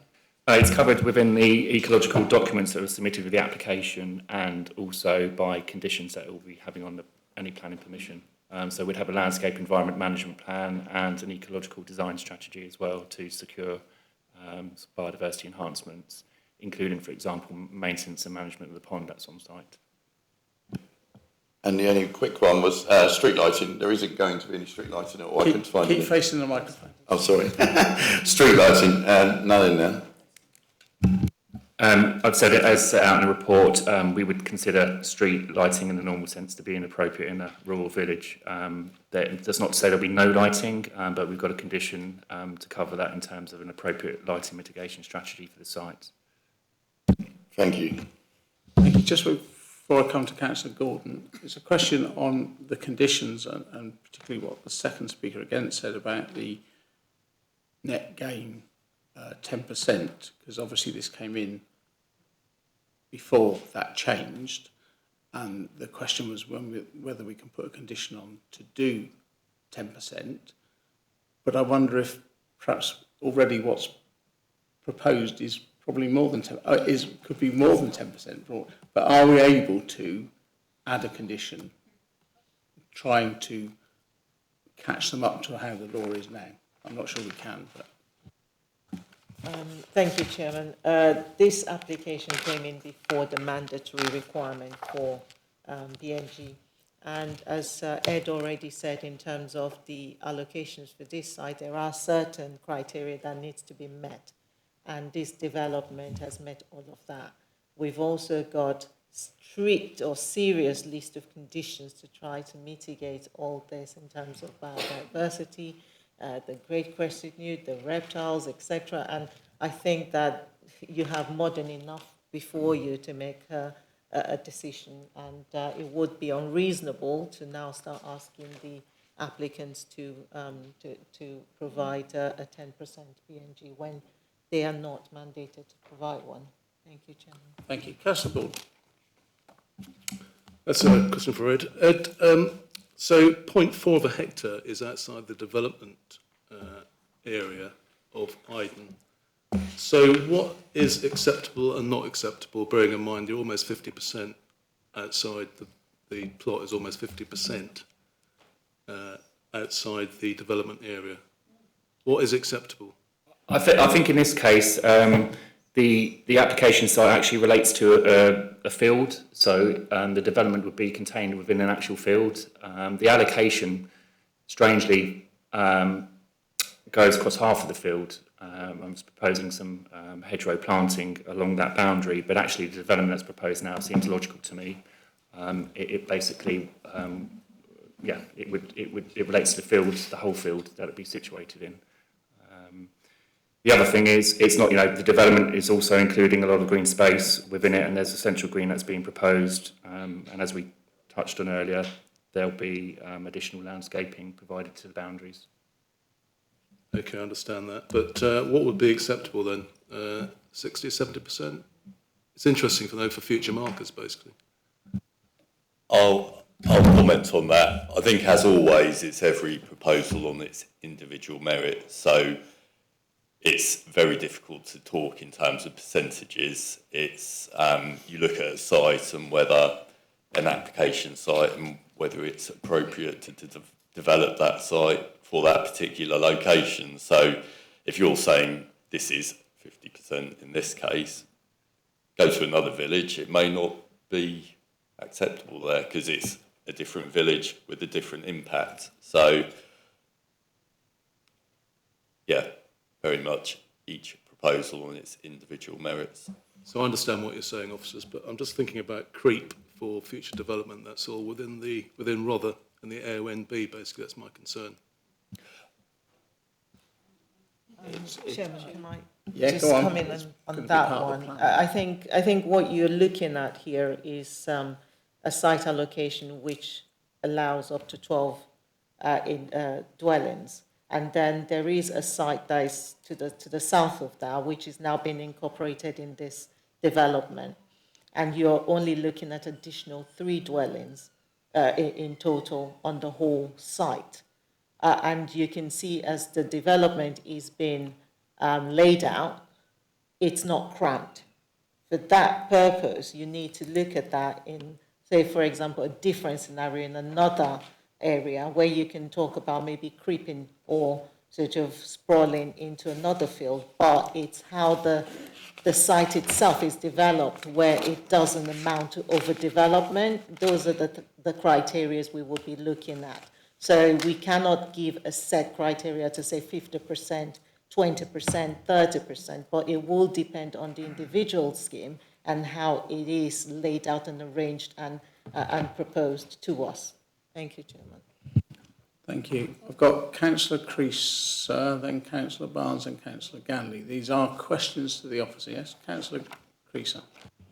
As we've found out this morning that they're 3 short of the parking spaces that are needed, and the young lady very kindly said that they could put them somewhere on there. Can they do that?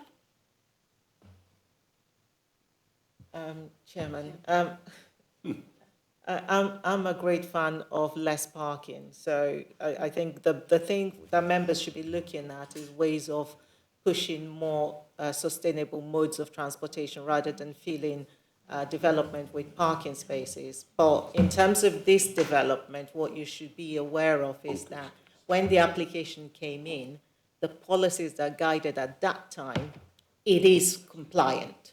And we cannot now go back and ask them to adapt to a new policy. Thank you, Chairman. And I was going to say, I think it was brought up originally because I think the point was you've got a lovely green space, but if you haven't got enough parking spaces, people will park on the green space and ruin the green space. Yeah, exactly. So the decision is, do you take away a little bit of the green space to give some more car parking? Unfortunately, if people are going to park on the green space, they'll still park on the green space, even if you put another 10 Completely places agree down with there. that. I really That's the do. problem. I think it was just something I needed to ask, because this is a rural setting. Alternative methods of transport apart from buses are very difficult. A bike ride from anywhere to there is beyond my ability. And of course then there's also the children. So, you know, there's school spaces and all the rest of it, which I completely understand. And I really like the idea of more homes. I really do. But I'm really concerned that houses are coming forward, or developments are coming forward, just trimming back the actual developments and then basically providing a lot of homes for people who don't live there. Sorry. I'm sorry. I ended up inviting that because it's supposed to be just questions to the officer. So it's Councillor Barnes and Councillor Ganley. Thank you. Can I ask the officer, what is the reason that so many times outline applications for 12 houses was refused in the past? It's at least 6 or 7. Even the erection of 3 or 4 bungalows was refused, and even varying the number of houses didn't refuse. What is it that stopped any application being given approval? Oh, I can take that. It goes back so far, but go on. There looks like there's quite a bit of planning history going back to the 70s. We're talking 50 years ago. Policies have changed. The need for housing has changed. The specific reasons we haven't got before you today, but the proposal as it stands complies with our policies from an officer point of view.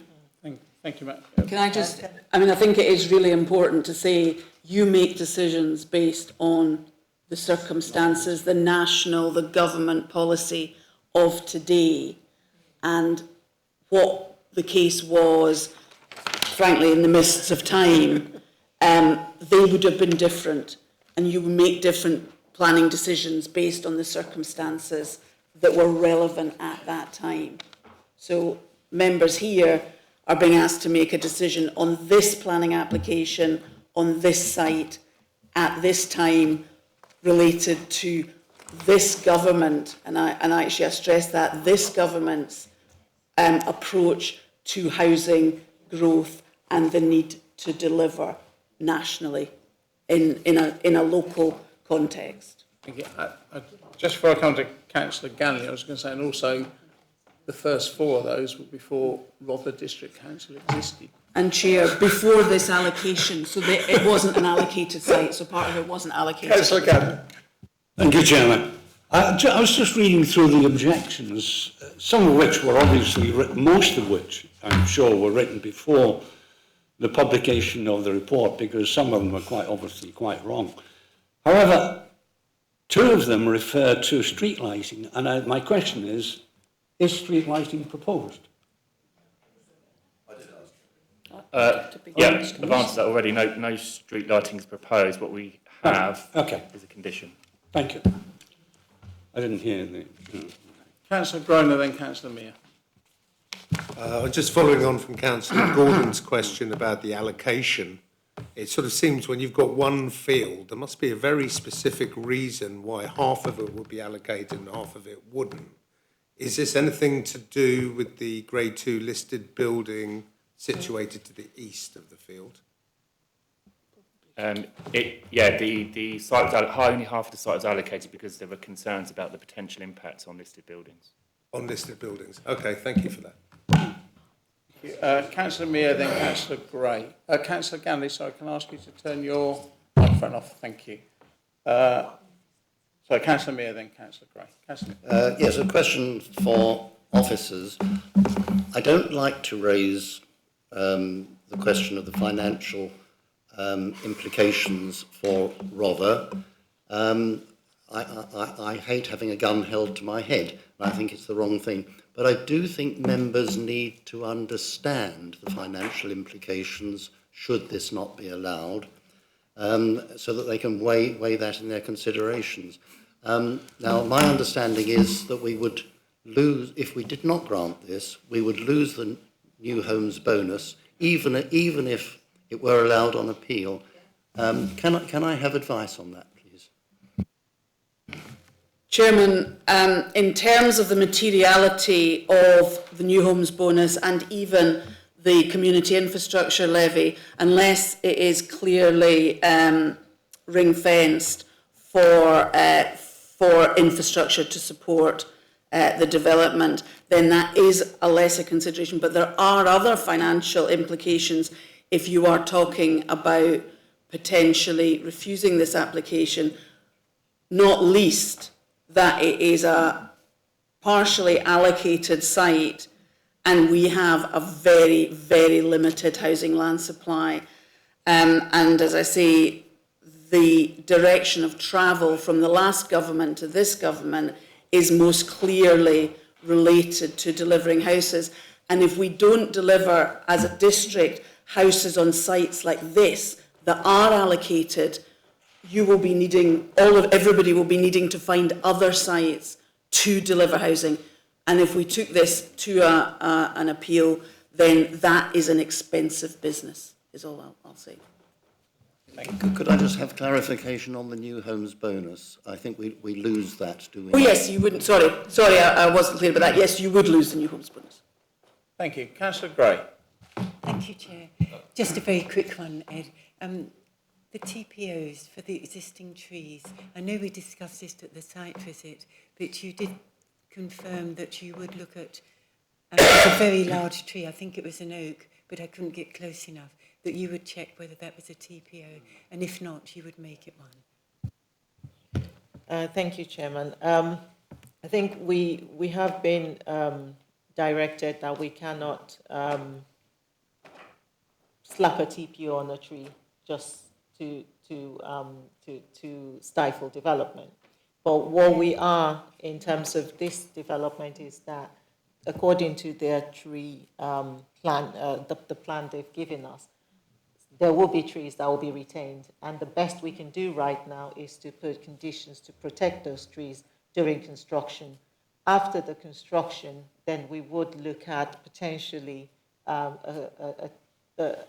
avenue of longer term tree preservation order, just if the tree is then going to be under threat from maybe excessive pruning or impact on people's gardens because they would have too many leaves coming from the tree, then we could look at that in that sense. But for now, we cannot just slap a tree preservation order on the tree right now.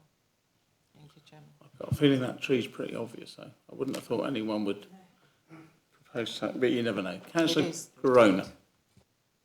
Yeah, it was just a follow-up technical question from Councillor Mears' question. Is the financial implication of an application part of the application?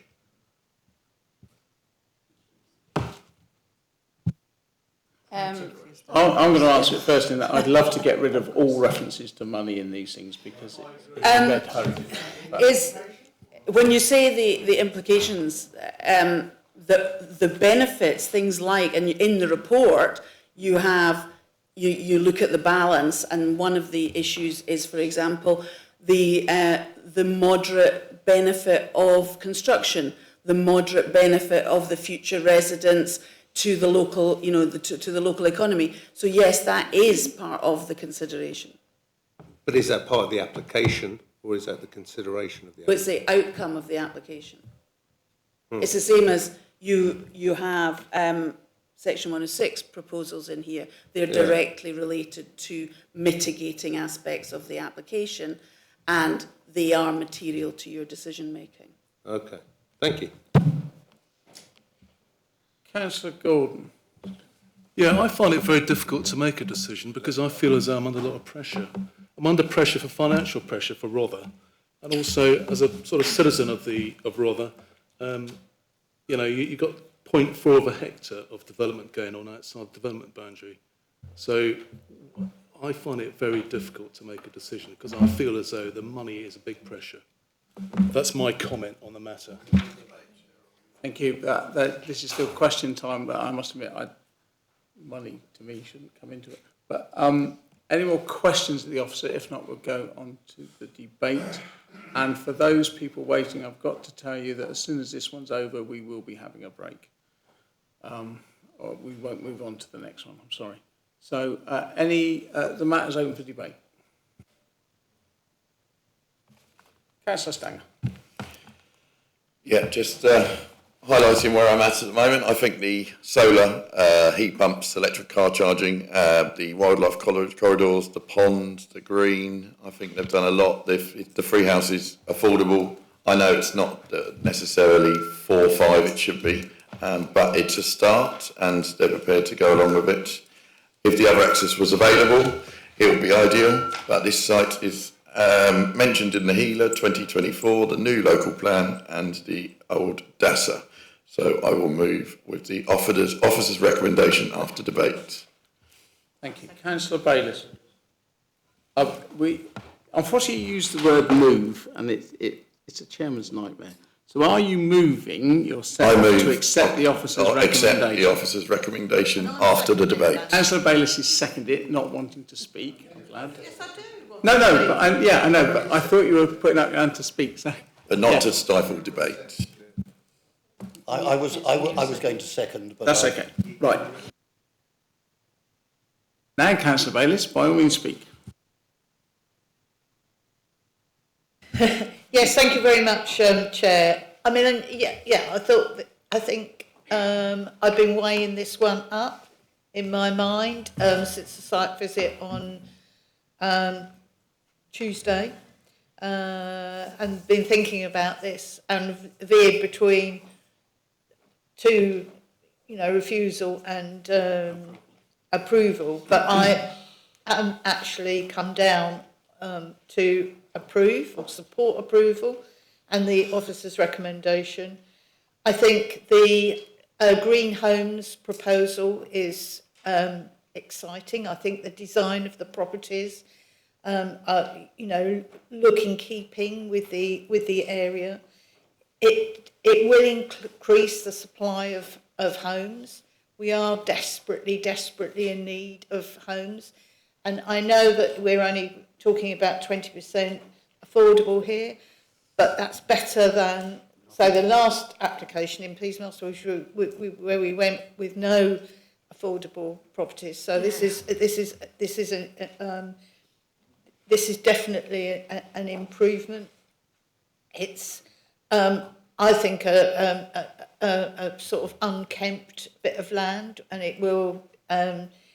It's not attractive in itself. It's not overlooked. It's not from the land itself. I expect there are views out across the valley, but from where we were on between the two properties that are listed, I thought it wasn't attractive. It helps with the development of our construction industry. Don't forget, I am the cabinet member for economic development, and we have had local builders go bust in the last 2 or 3 years since COVID. And, I think, these sorts of developments are ideal for keeping local construction industry going, and it is a material consideration, although a small one. So, on the balance, I absolutely support the officer's recommendation and feel that we should go ahead. And I would imagine that when we produce the next DASA, this land, all of this site would be included as a development site. So, thank you, Councillor Barnes. Thank you, Chairman. It just seems ironic to me that we've spent the first part of the meeting preserving the right of a listed building to remain beautiful and at all times to remain undisturbed. And here we are looking at a way in which we can forge a roadway through two of them, thereby very much diminishing their appearance. And that just seems to me to be awful. I've also been looking at the comments of Iden Parish Council. I think it's always a good idea to see what the Parish Council is having to say. And in this case, they have absolutely every concern that one could possibly imagine that a Parish Council would come up with for the use of a large amount of land in the middle of a historic and beautiful village. And I think someone's got to sort of speak up a little bit for that village, because it isn't just Rother needs homes. We've got to build these homes. It is a lot to do with the historic setting and it's the history of the village we're talking about. It seems to me that there are a number of handicaps to even giving permission. First of all, only a 2-hour wait for a bus doesn't sound to me, that a busy young executive working in Rye is really going to be terribly pleased about if he doesn't want to get his posh car out. But there are various other things, little indications that come to me. For example, why would the need for substantial piling be necessary in a completely flat field? And that makes me then think, right, well, we're going to have 3 affordable housing. The least we can do is make certain those affordable houses get built.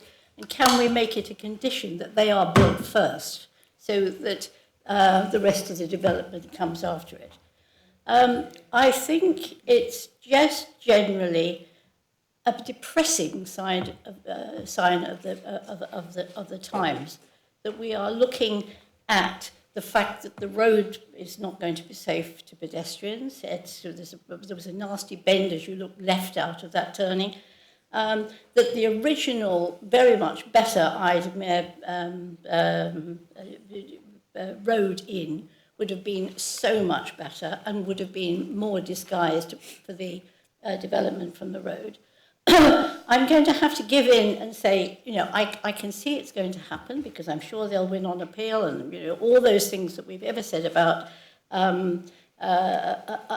something that's a little distasteful in the middle of something beautiful. But I really am so sorry that we can't just have 12 houses and make those really good ones just for the sake of Iden, let alone what's going on in Rother. So that's my feeling about it. I'm terribly sorry it's all going to happen. And we've bowed to that inevitable result. But, please, can we just spare a little bit of time about how we regard listed buildings in future? Because it is so important. They are a part of our culture, they're a part of our heritage, and they're part of our tourist industry, for goodness sake. So that when you're actually driving through Iden and you see these lovely houses, it's better not to have to look at them with a load of bricks and roofs and things going on at the back of them. But that's just how I feel about it. Thank you. Before I come to Gillian, just wants to pick up some of those points, I just wanted to say, because we have public speaking, and I was very taken by a lot of what Mr. Commode said, very much about the road between 2 listed buildings. But on balance, and I know the developers are planning to put planting there and to try and shield it as much as possible, but I just wanted to thank Mr. Commode and all public speakers who come and speak to us, because I found he made some very good points. Gillian. Chair, if I could draw members' attention to paragraphs 8.9, 13 onwards. I think it is important, and I appreciate that we had a previous listed building application, but the benefits that result in this are to a listed building with the removal of large areas of new modern extensions. So the removal of that is a very positive action for the preservation and the integrity of that listed building. But not just that, is the public interest here is the provision of the residential units, is the provision of the housing and the affordable housing, and that is part of what is taken in the balance. So it is different. And as I think a comment was made there, the impact of the road has been sought by the officers in negotiation with the developers to be minimised, and planting and the scale of the access in was reduced so that it was more in keeping with the area. Councillor Barnes also commented on the piling. The reason for the piling, which is set out in is included in the viability assessment, is due to the trees. They haven't done detailed site investigations, from my understanding, but with that amount of tree, roots and everything, so that it doesn't harm the trees, then piling is quite often the preferred method of foundation, rather than cutting trenches, etc., through the area. So that has been part of the viability consideration, and that's why it's included in that. So I hope that's helpful to members. Thank you. If no more, Councillor Groner. I just really want to follow up from Councillor Barnes, I think, and also what Councillor Osborne has said.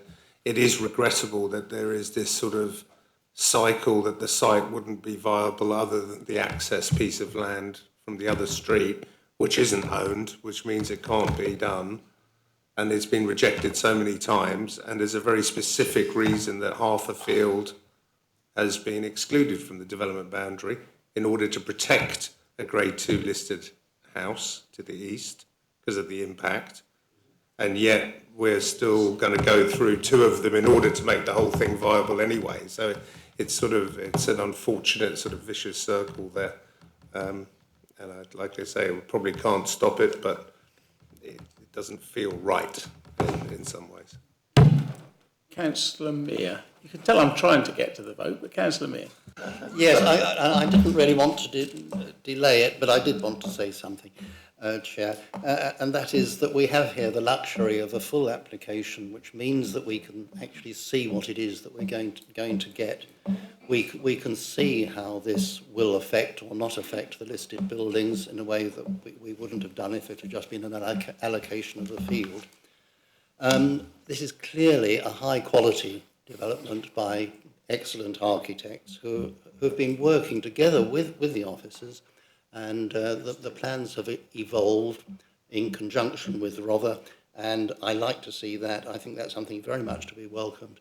We can all quibble about individual aspects. I have about parking, the biodiversity net gain, well, it's squeezed in just before that came in.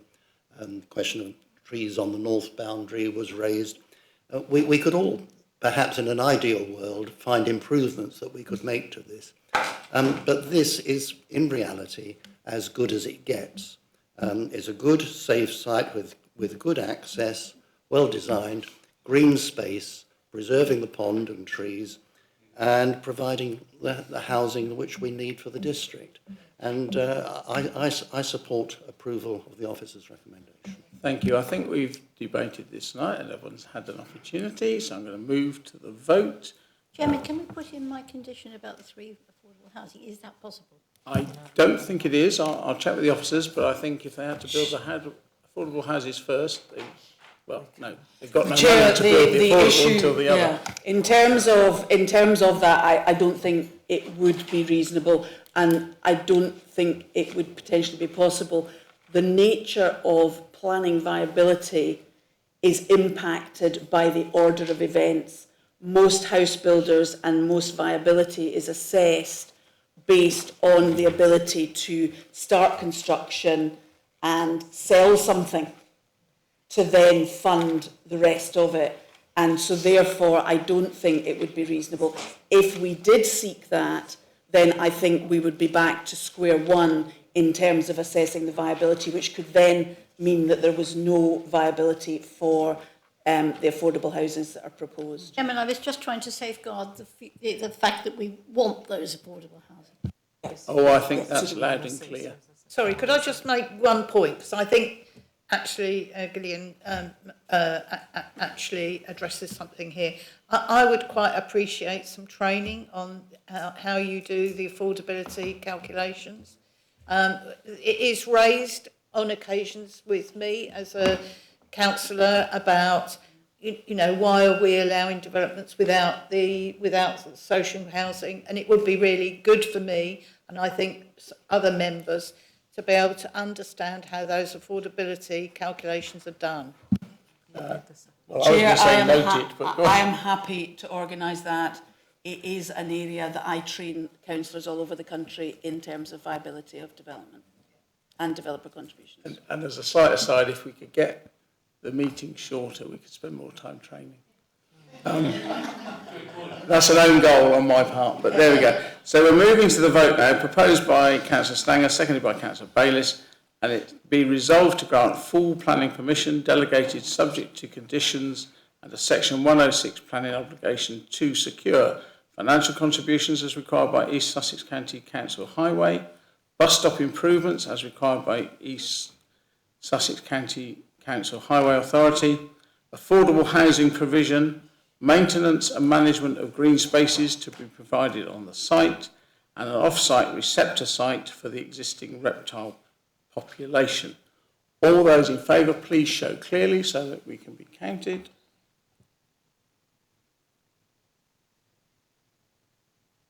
(11). All those against, please.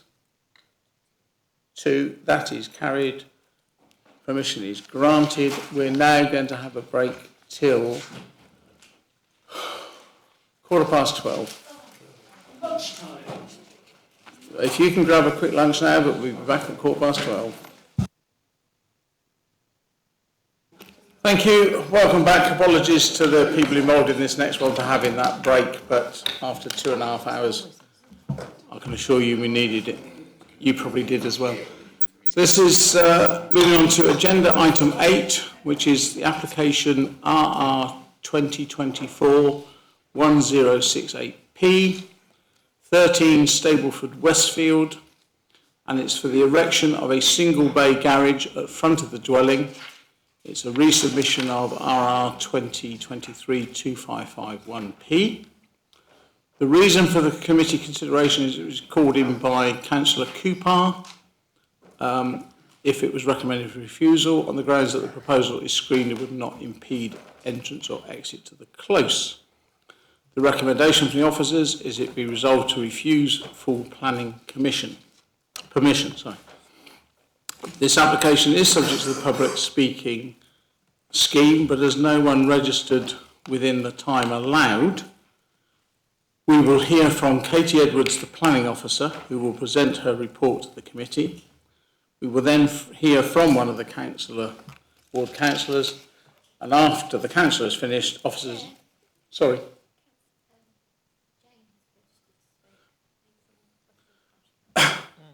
Sorry. As you were, ignore that. She wondered why she was here. There is one registered speaker. I'm sorry, it's the clerk to Westfield Parish Council, Jane Clark. So she will address the committee after the planning officer has presented the report. Then members may ask questions of the speaker. Then we will hear from the ward councillor and then ask questions of the officer. Thank you. Katie, please. Thank you, Chair. This application relates to number 13 Stablefield in the village of Westfield. The proposal is for a single bay garage. The application property is a linked semi-detached dwelling on a small cul-de-sac of 7 properties. Stablefield is accessed from Cottage Lane to the north of Main Road. To the front of the application property, there is a grassed area which mirrors the grassed area opposite to the front of 7 Stablefield. The land is raised above the highway level and has a cherry tree atop it. A row of conifers are situated to the western boundary. Between the grassed area and the dwelling house, there is a hard standing area for vehicle parking. The area can accommodate 1 or 2 cars. The proposal seeks permission for the erection of a single detached garage unit to be situated south of the dwelling within the raised grass verge area. The cherry tree would be removed to facilitate this and the ground excavated by approximately 0.45 metres to sit the garage within the grass mound. The garage would have a footprint measuring 5.4 metres in width by 6.45 metres in depth, with the extended hard standing covering a large part of the remaining mound. The structure, which would have a gable roof with an eaves height of 2.2 metres and a ridge height of 5.3 metres, the proposed roof pitch of the garage unit results in a very high ridge line and roof mass. The pitch is out of character with the surrounding dwellings, who themselves have a lower pitch angle, and the other garages have flat roofs. The materiality of the unit would include clay tiles to the roof and timber cladding to be dark stained weatherboard to match the adjacent host dwelling. For information, it is noted that the grey cladding does not have permission and there are no other examples in the locality. As can be seen on the site photograph, on entering the cul-de-sac, on either side of the entrance, there are open lawned areas where all built form is set back from the road. This is deliberate design and adds to the openness of the character and provides symmetry which reflects the more semi-rural character of the cul-de-sac. To lose one of these lawned areas to a high grey structure would dramatically change the scenic quality to the cul-de-sac and provide a harsh boundary, reducing the openness of the area. The proposed garage would be located forward of the front elevation of the dwelling and unrelated in terms of any relationship or existing building line set by the host dwelling. Whilst the ground would be excavated, it is considered that the garage would still be a prominent and overbearing development out of keeping with the open-fronted character of the street scene and surrounding area. As can be seen on the block plan, the garage is the garage would be in close proximity to the shared boundary to the west, and due to the excavation of 0.45 metres to lower the ground, it is considered that the proposal would impact the root protection zone of the conifer trees on the boundary, resulting in potential harm during construction and impacting their future life, health and safety. For the previous application, details of how they would be protected during construction was requested, however not received, with the agent stating that they're not protective and can be removed without planning permission. As such, it is important to note that boundary screening should not be a reason to approve inappropriate development. So in summary, it is considered that the proposal would result in an overbearing and cramped development, harmful to the character and appearance of the host property and out of keeping with the open-fronted character of the street scene and surrounding area. There is additional concern relating to the impacts to the row of conifer trees on the boundary, and as such the application is recommended for refusal. Thank you.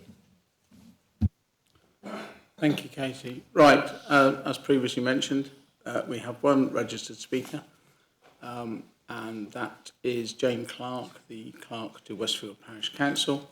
She will have up to 5 minutes to address the committee based on the previous written submission.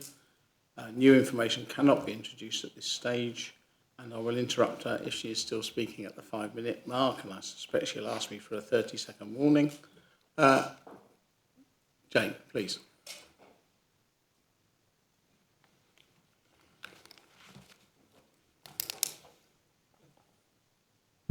Hello everyone. Apologies, I wasn't aware I was being called in for refusal. So when I originally looked at the planning agenda, I did think it had been put forward for approval. And I think that what we want to do is come down and support what the officer is saying, particularly the entrance. I'm repeating some of the things that she's already highlighted, but when you go in, that's quite a symmetrical cul-de-sac. And the green spaces, the trees on either side, and we've got the grass on either side as well. And this is in a small, in a rural village. I know there's been comments about it being urban. Westfield still is a rural village, and we're aware that there is quite a lot of development going on. But this is very similar to the application that we saw with Caparia, about more development going forward all down the sort of Cottage Lane area. And these green spaces are important, and in fact, regardless if they're in rural or urban areas, to keep the trees in particular and to stop any damage to the tree line and the hedgerow. Agree as well for the tunnel effect that's mentioned in the report. Instead of having the open space, you're largely going to have a large flat brick wall coming in. And concerns as well then if a similar structure was put on the other side. I have spoken to the applicant, and they say that the other side does have a garage already, so that isn't going to be likely on the other side. but concerns, like I said, about losing the open space and becoming very unbalanced visually, and it's not in keeping with the makeup of the area. I think one of the big things is also the scale of the building. I understand that it's been cut in, but it's the pitched roof and the height of that roof as opposed to a flat roof. And again, that's not in keeping with the area and isn't reflecting the character. And I understand about keeping individual houses unique, but there is also quite a uniformity in that area about the look of the buildings in some ways. I'm clear about the proposal that the comment about the proposal is screened, because I can't see how that could be screened when you're coming in, because it would be such a clear feature of that site. So I think that we would also like to say supporting officers' comments and concerns on the access in and out of this site, and it's quite turnaround in that space and then going across. I do fully understand and have seen the comment by the neighbours. I understand that some neighbours are supporting and some aren't. The one that obviously isn't is the neighbour next door, so the direct impact on them and their concerns, and that again has been highlighted by the officer's report. An impact of the cars coming in and out of that site, and again unclear how that would work. So the Parish Council doesn't feel that this is sustainable development based on the scale, siting design and the loss of green space.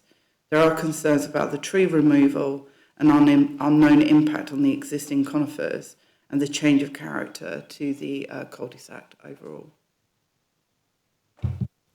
Thank you. Are there any questions for this speaker, please? No? Thank you for speaking to the committee this afternoon. Right, now we have Councillor Cooper, the Ward Councillor who called this in, speaking to us. Councillor Cooper. Thank you, Chair. I've made some notes here, but I was actually going to ask for a deferral, so I didn't know whether you wanted me to read the notes and then request a deferral. Is that acceptable, Chair? I think you'd have to read the notes to I can read the notes. At least give the members a flavour of why a deferral would be necessary. And then the members would have to ask for a deferral, but you could make the case for it in your comments. Okay. Thank you. Thank you. So I visited Staplefield back in August following a refusal of the applicants building the garage for their vehicles in the front of their garden. So following their resubmission, I spent a considerable time assessing the site and speaking with the applicants. I know the area well. It's close to where I live and where my children attend clubs. Following my visit, I put a call in that included a site visit. I thought the site visit was vitally important, given the remarks in the original refusal about the street scene being spoilt. I have no intention to make derogatory remarks about the close, but it is a dead-end closed cul-de-sac, not a flower-filled green village space. There were remarks about a precedent being set. I thought we didn't use the term precedent in planning. And no other house has a front garden to build a garage except the neighbour opposite, so very unsure about this precedent or consistency, as we like to use. The removal of the mound at the front of the house results in an almost 3-foot reduction in height. The officer referred to me that as a fraction of a reduction. As a previous senior statistician, I would never describe a reduction of 3 foot as a fraction. I have photo evidence, which I'm not allowed to give out, of identical buildings yards away from this house that have been given permission, double the size, with a pitched roof. This should be your reference of consistency. The remarks from the officer about areas of grass being lost are irrelevant in planning matters. The homeowners could choose to replace the grass with gravel, dig it up, not maintain it. Why is this a planning consideration? It's a pity that despite my repeated requests that the committee did not visit this site. This development is not major and primarily is supported by the neighbours. It will actually free up parking and probably make the close safer. I think the structure will enhance the surroundings, given the sympathetic cladding that fits in with the AONB.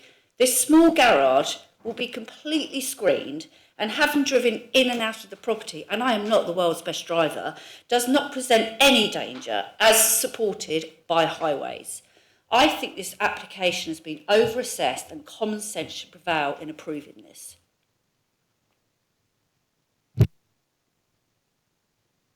Sorry, I thought you had more going. I was still writing.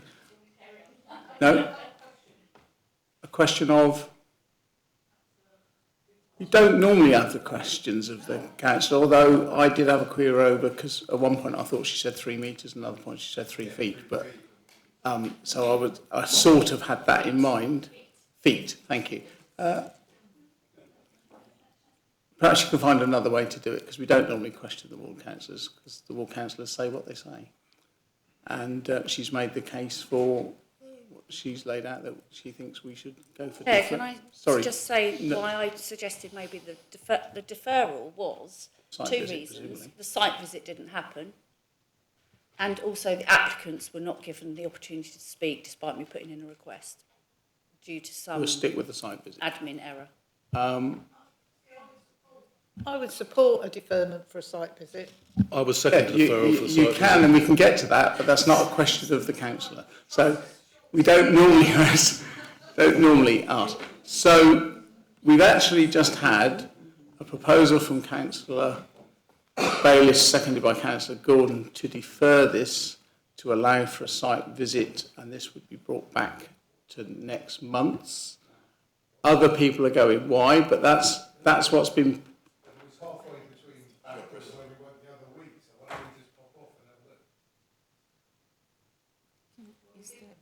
No. One moment. The officer's presentation.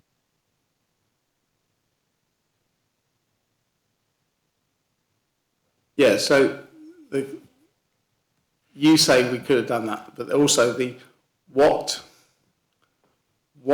is gained by a site visit? You're preparing a deferral for a site visit, but I'm just saying on this case, with all those photographs we had, what would be your reason that the site visit would be necessary for committee members to make their mind up? Yes, please. Yeah.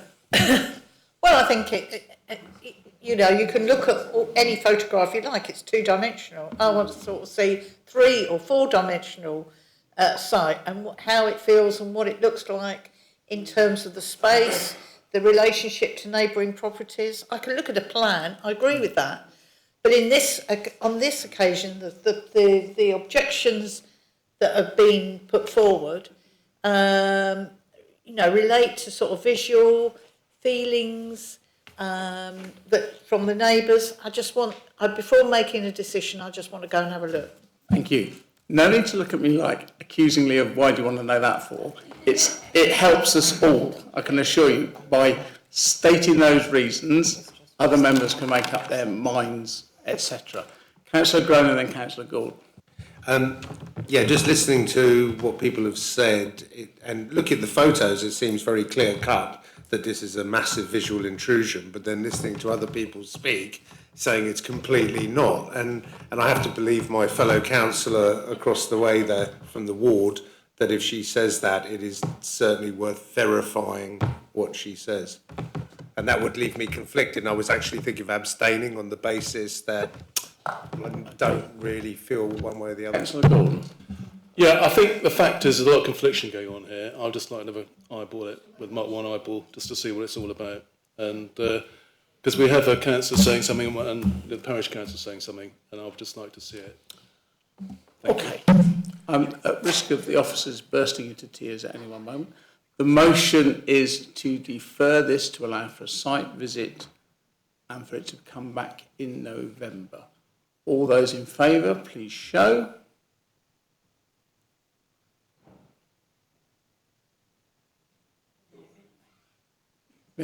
Councillor Barnes, you can't put 2 hands up, put 1 up and make it clear.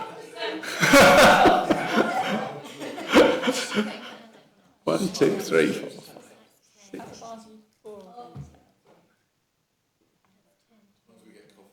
And those against?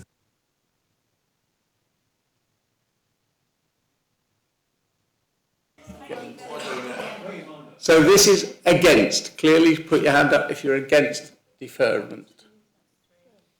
3. So it's deferred till next month. Sorry, one moment. Sorry, were there any abstentions? No. I'm not convinced the numbers added up because hands were going everywhere.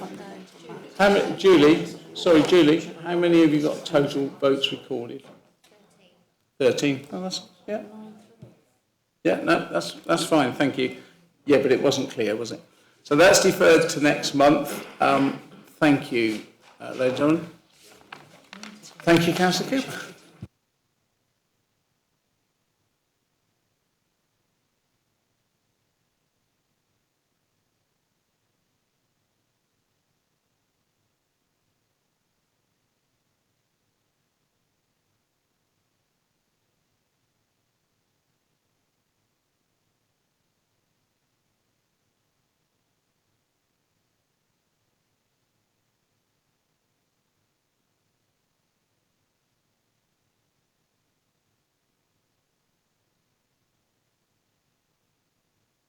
Right, so moving on to agenda item 11, which is application RR20. Sorry. Oh yes, you're redeclaring and leaving. Thank you. Sorry, that's Councillor Bayliss redeclaring her interest in the next 4 applications. So she is leaving the room. Thank you, Councillor Bayliss. So this is application RR 2024-1423P, Car Park Beeching Close, Bexhill. Partial change of use of car park to B8 storage with placement of 42 containers and a retention of 16 parking places. The reason for the committee consideration is its Rother District Council is the applicant.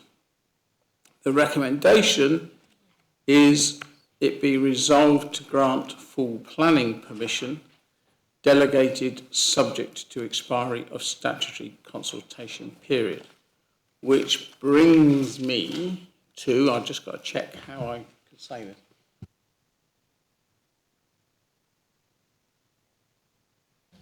Which brings me to the statutory consultation period ends tomorrow.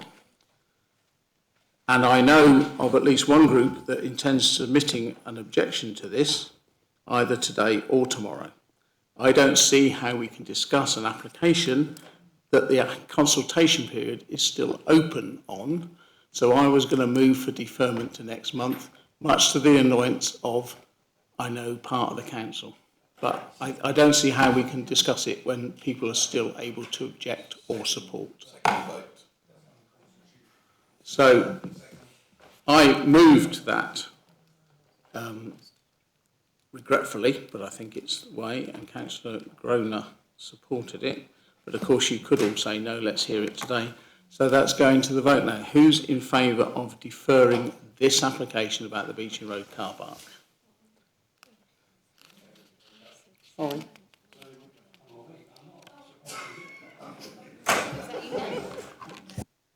No, and those against. Thank you.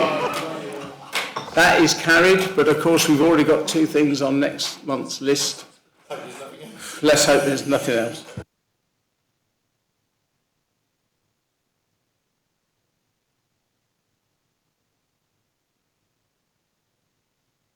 Right, so we move on to agenda item 12, which again is Beeching Close. It's application RR 2024-928P for Beeching Close, Bexhill, and its change of use from existing Class E use to sui generis use as an ambulance community response post for the provision of staff welfare facilities whilst providing emergency cover in the area.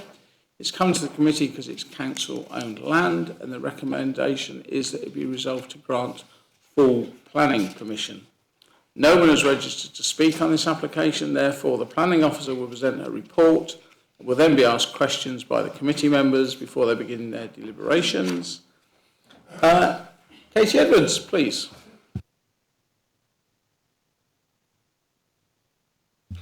Thank you, Chair.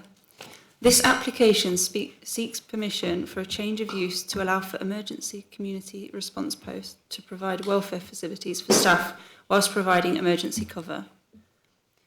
Firstly, it has been brought to the Council's attention that one of the 2 spaces proposed for the ambulance parking has not been offered to the applicant and is in use by another company. As such, the plan now shown on the screen is the correct proposal with 1 allocated parking space. The application is for the change of use of the building, if the applicant requires further parking, they are able to contact the estates team regarding availability. However, this would not require planning permission as car parking is existing. This application relates to a single garage block within a block of 9 garages set back from Beeching Road to the northwest within Beeching Close. The site is part of the wider Beeching Road Industrial Estate and falls within the development boundary for Bexhill. There are residential properties to the rear of the site on Piltdown Close and to the west Downlands Avenue. To the south of the site within Beeching Close is the car park, and to the east fronting Beeching Road there are further business premises. Local and national policies emphasise the importance of community facilities and services in towns and villages. The proposed use would assist emergency workers, and that the existing unit is currently vacant and has been for a number of years. There are no changes proposed to the external appearance of the building. The change of use is not considered to create a loud noise nuisance or a use that would have a high level of activity. There is little anticipated movement throughout the early hours of the day. Nevertheless, vehicle reversing alarms would be switched off and sirens would not be used in accordance with the ambulance service driver training programme. The recommendation is to approve with conditions in view of the issue with the parking and amendment to the approved plan drawing numbers. Thank you. Thank you. Any questions for the officer? The matter is... Oh, is that a question? Thank you. Councillor Cook. Thank you. Yeah, just a quick one because I'm not very good at reading these plans. Do the ambulances already park there? It says ambulance parking bays. So they're proposing 1 bay for the ambulance to park. I don't believe they currently do. Can I? Well, I'm looking at the map I've got up. If I can just assist, I'm just going to, because it's not an interest, but the Bexhill Community Bus has an office in that same road. We've got Unit 2. And what comes with the unit is a parking space. We have parking space number 2. This will have parking space number 4. What was proposed at one stage was an additional parking space, and that's what's been removed. And if the ambulance want a parking space, a further parking space, it would be up to them to contact Rother District Council to go through the estates team to get another parking space. It's not a planning matter. Chair, can I say that the application in front of us is about the change of use of the building? Councillor Stanger. I move with the recommendation from the officer to... I'll second. There's a queue of seconders for that, but I'll go with Councillor Groner. So... just to clarify that there's currently nowhere in Bexhill for ambulances to wait or get changed or rest. No, right. So proposed by Councillor Groner, Councillor Stanger, seconded by Councillor Groner. We're voting on it resolving to grant full planning permission for this application. All those in favour, please show. That is unanimous. Thank you. We're on a roll here. Agenda item 13, application RR 2024-1154A, which is the Sidley Recreation Ground, Canada Way, Bexhill. Signage to be part of the new proposed multi-purpose community hub approved under planning application RR 2024-935P, which we discussed, I think it was last month. Reason for committee consideration is it's council-owned land. The recommendation is it be resolved to grant advertisement consent. I think this is Katie Edwards again, and I hope she's going to cover the obvious one as to why this has to come in addition to doing the building last time. Katie. Thank you, Chair. This proposal seeks consent to display an advertisement on the recently approved Sidley Community Hub building that councillors will remember from the July Planning Committee. The application has been brought to the committee today as it is sited on Rother District Council land.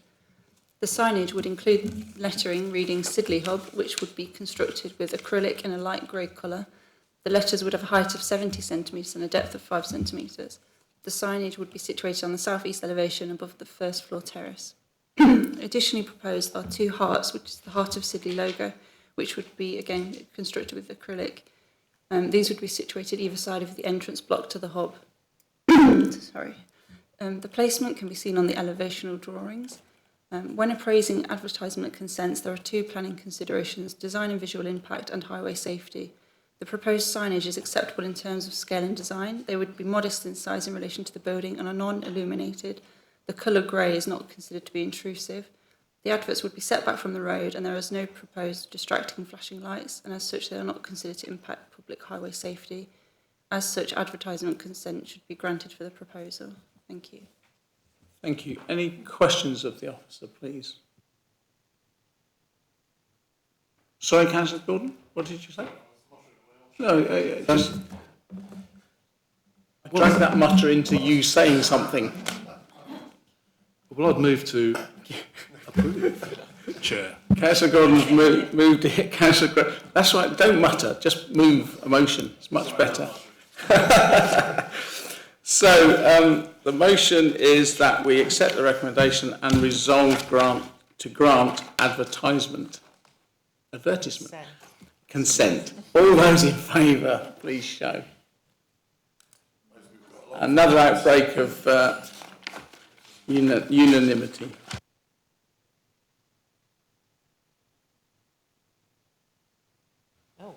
Right, application 14, RR 2024-1017P, Bexhill Museum, Edgerton Road, Bexhill.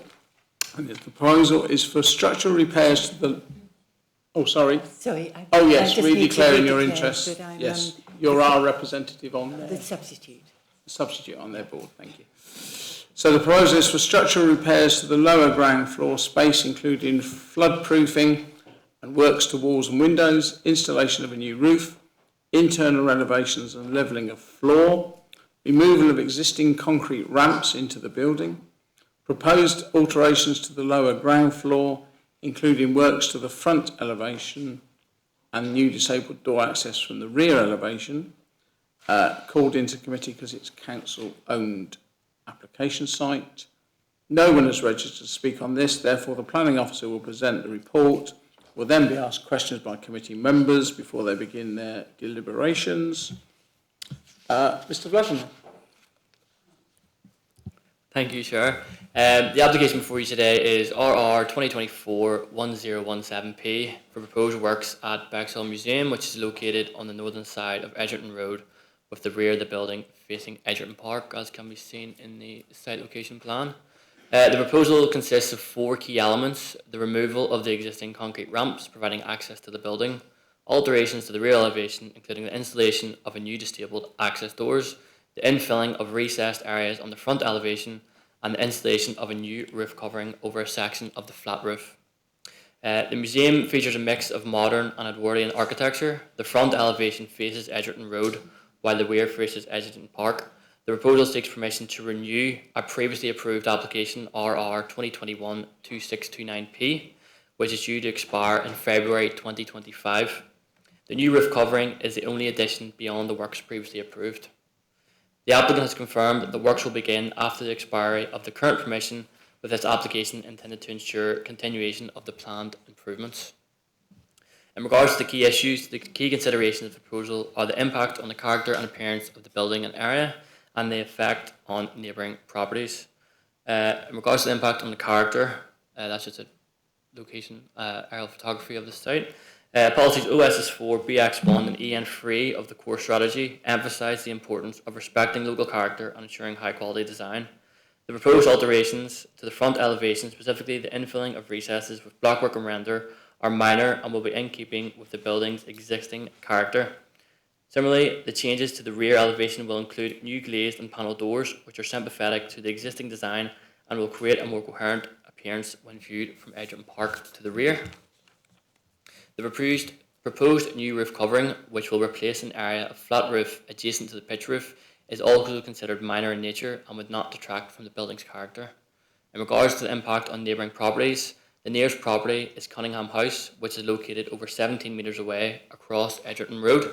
Given the separation distance and the limited scope of alterations, it is not expected that the proposal will result in any harm to neighbouring properties for overlooking, overburns or loss of light. In conclusion, the proposed works are in line with relevant local and national planning policies. The scale and design of the alterations are acceptable and will improve accessibility and maintain the building's integrity without impacting neighbouring amenities or the local character. For these reasons, the application is recommended for approval subject to conditions. Thank you. Thank you. Any questions of the officer, please? Councillor Gray. Thank you, Michael. Just to double check, the only entrance now for disabled access is from the inside the park. You can't come in from Edgerton Road. Is that right? Yeah. Thank you. I'm sorry, is there a lift inside the building? So presumably there is. Yes, I believe there is. I'm not sure if there's floor plans. Is there floor plans included on the slides? But I think there is one inside. Yeah. Yeah. Can I propose acceptance? Well, wait a minute. Has anybody else got another question? No. So you're proposing acceptance. Councillor Ganley was seconded it. I'm going to make one comment that last year they were touch and go whether they'd managed to keep the floodwater back from the doors from Edgerton Park. It was touch and go. So anything to improve their flood resistance is welcome. And it seems to me that any improvement to that building, and these are improvements, should be welcomed as well. But don't talk to me about the toilet. So all those in favour, the recommendation is that resolve to grant full planning permission. All those in favour, please show. All those against, it's unanimous. Thank you. That brings us to agenda item 15, which is the performance report from the development manager, Gillian, are you going to introduce this or Kemi? Kemi? It's your report. Kemi wrote it, I just put my name. Kemi wrote it. Thank you, Chair. Apologies, councillors. I just need to quickly join the meeting so I can show the report, or because you can share it. You've got it. Oh, brilliant. Oh, sorry. It's last time I had to share it from mine. Okay. Performance report. Please bring that up, please. Thank you. Members would have been given a copy of this to actually look at. Yeah, it was circulated. Tuesday afternoon, I think. It was sent a bit late, but it was sent. So essentially, the report just covers the performance of the service for the first quarter to now. So we're looking at from quarter 1 to quarter, I think we are on 3 now, going on 4. And at the same time, I know the chairman and a couple of members have asked about seeing some sort of data about members' decision and how you're faring on appeal. I'll just go through. Can you just scroll down for me, Matt? So this is the performance looking at from April to June, and the bottom one is July to September. And as you can see, we were slightly down in terms of majors for the April to June period, but we have picked up in the July to September. Can I just say that those figures, and looking and comparing, also looking on the government's website, in terms of the live data tables there. We are actually doing very well with majors. We are actually at 96.8, I think. Sorry, it's in my report there. However, that is heavily due to heavy reliance on extension of time. In terms of the government's review of looking at the speediness of decisions, they are looking at least 60% of majors being dealt with within the statutory deadline. However, it looks like they have relaxed a bit because they haven't been so focused on the just decisions being made in that time, but they are actually allowing those with extension of time, which we are not alone in that sense when it comes to major applications. However, with the minor and other applications, our reliance is quite heavy on extension of time, even though we are still hitting our target. The downside to that is, I think over the summer we did have a heavy backlog in validation, and we were taking about 3 to 4 weeks to validate applications, which then has a full-on impact on officers' time to deal with those applications. And we are, on this occasion, have relied heavily on using extension of time to get those applications through. Not necessarily to get them through in time, but officers tend to negotiate on these schemes anyway, and they tend to extend the time with the applicants. And that is also a direct correlation from the fact that the government have removed the free go. So applicants, as soon as we are telling them we're going to be refusing an application, they want to enter into negotiations, which is not good for us because of our decision time and how fast we are making those decisions.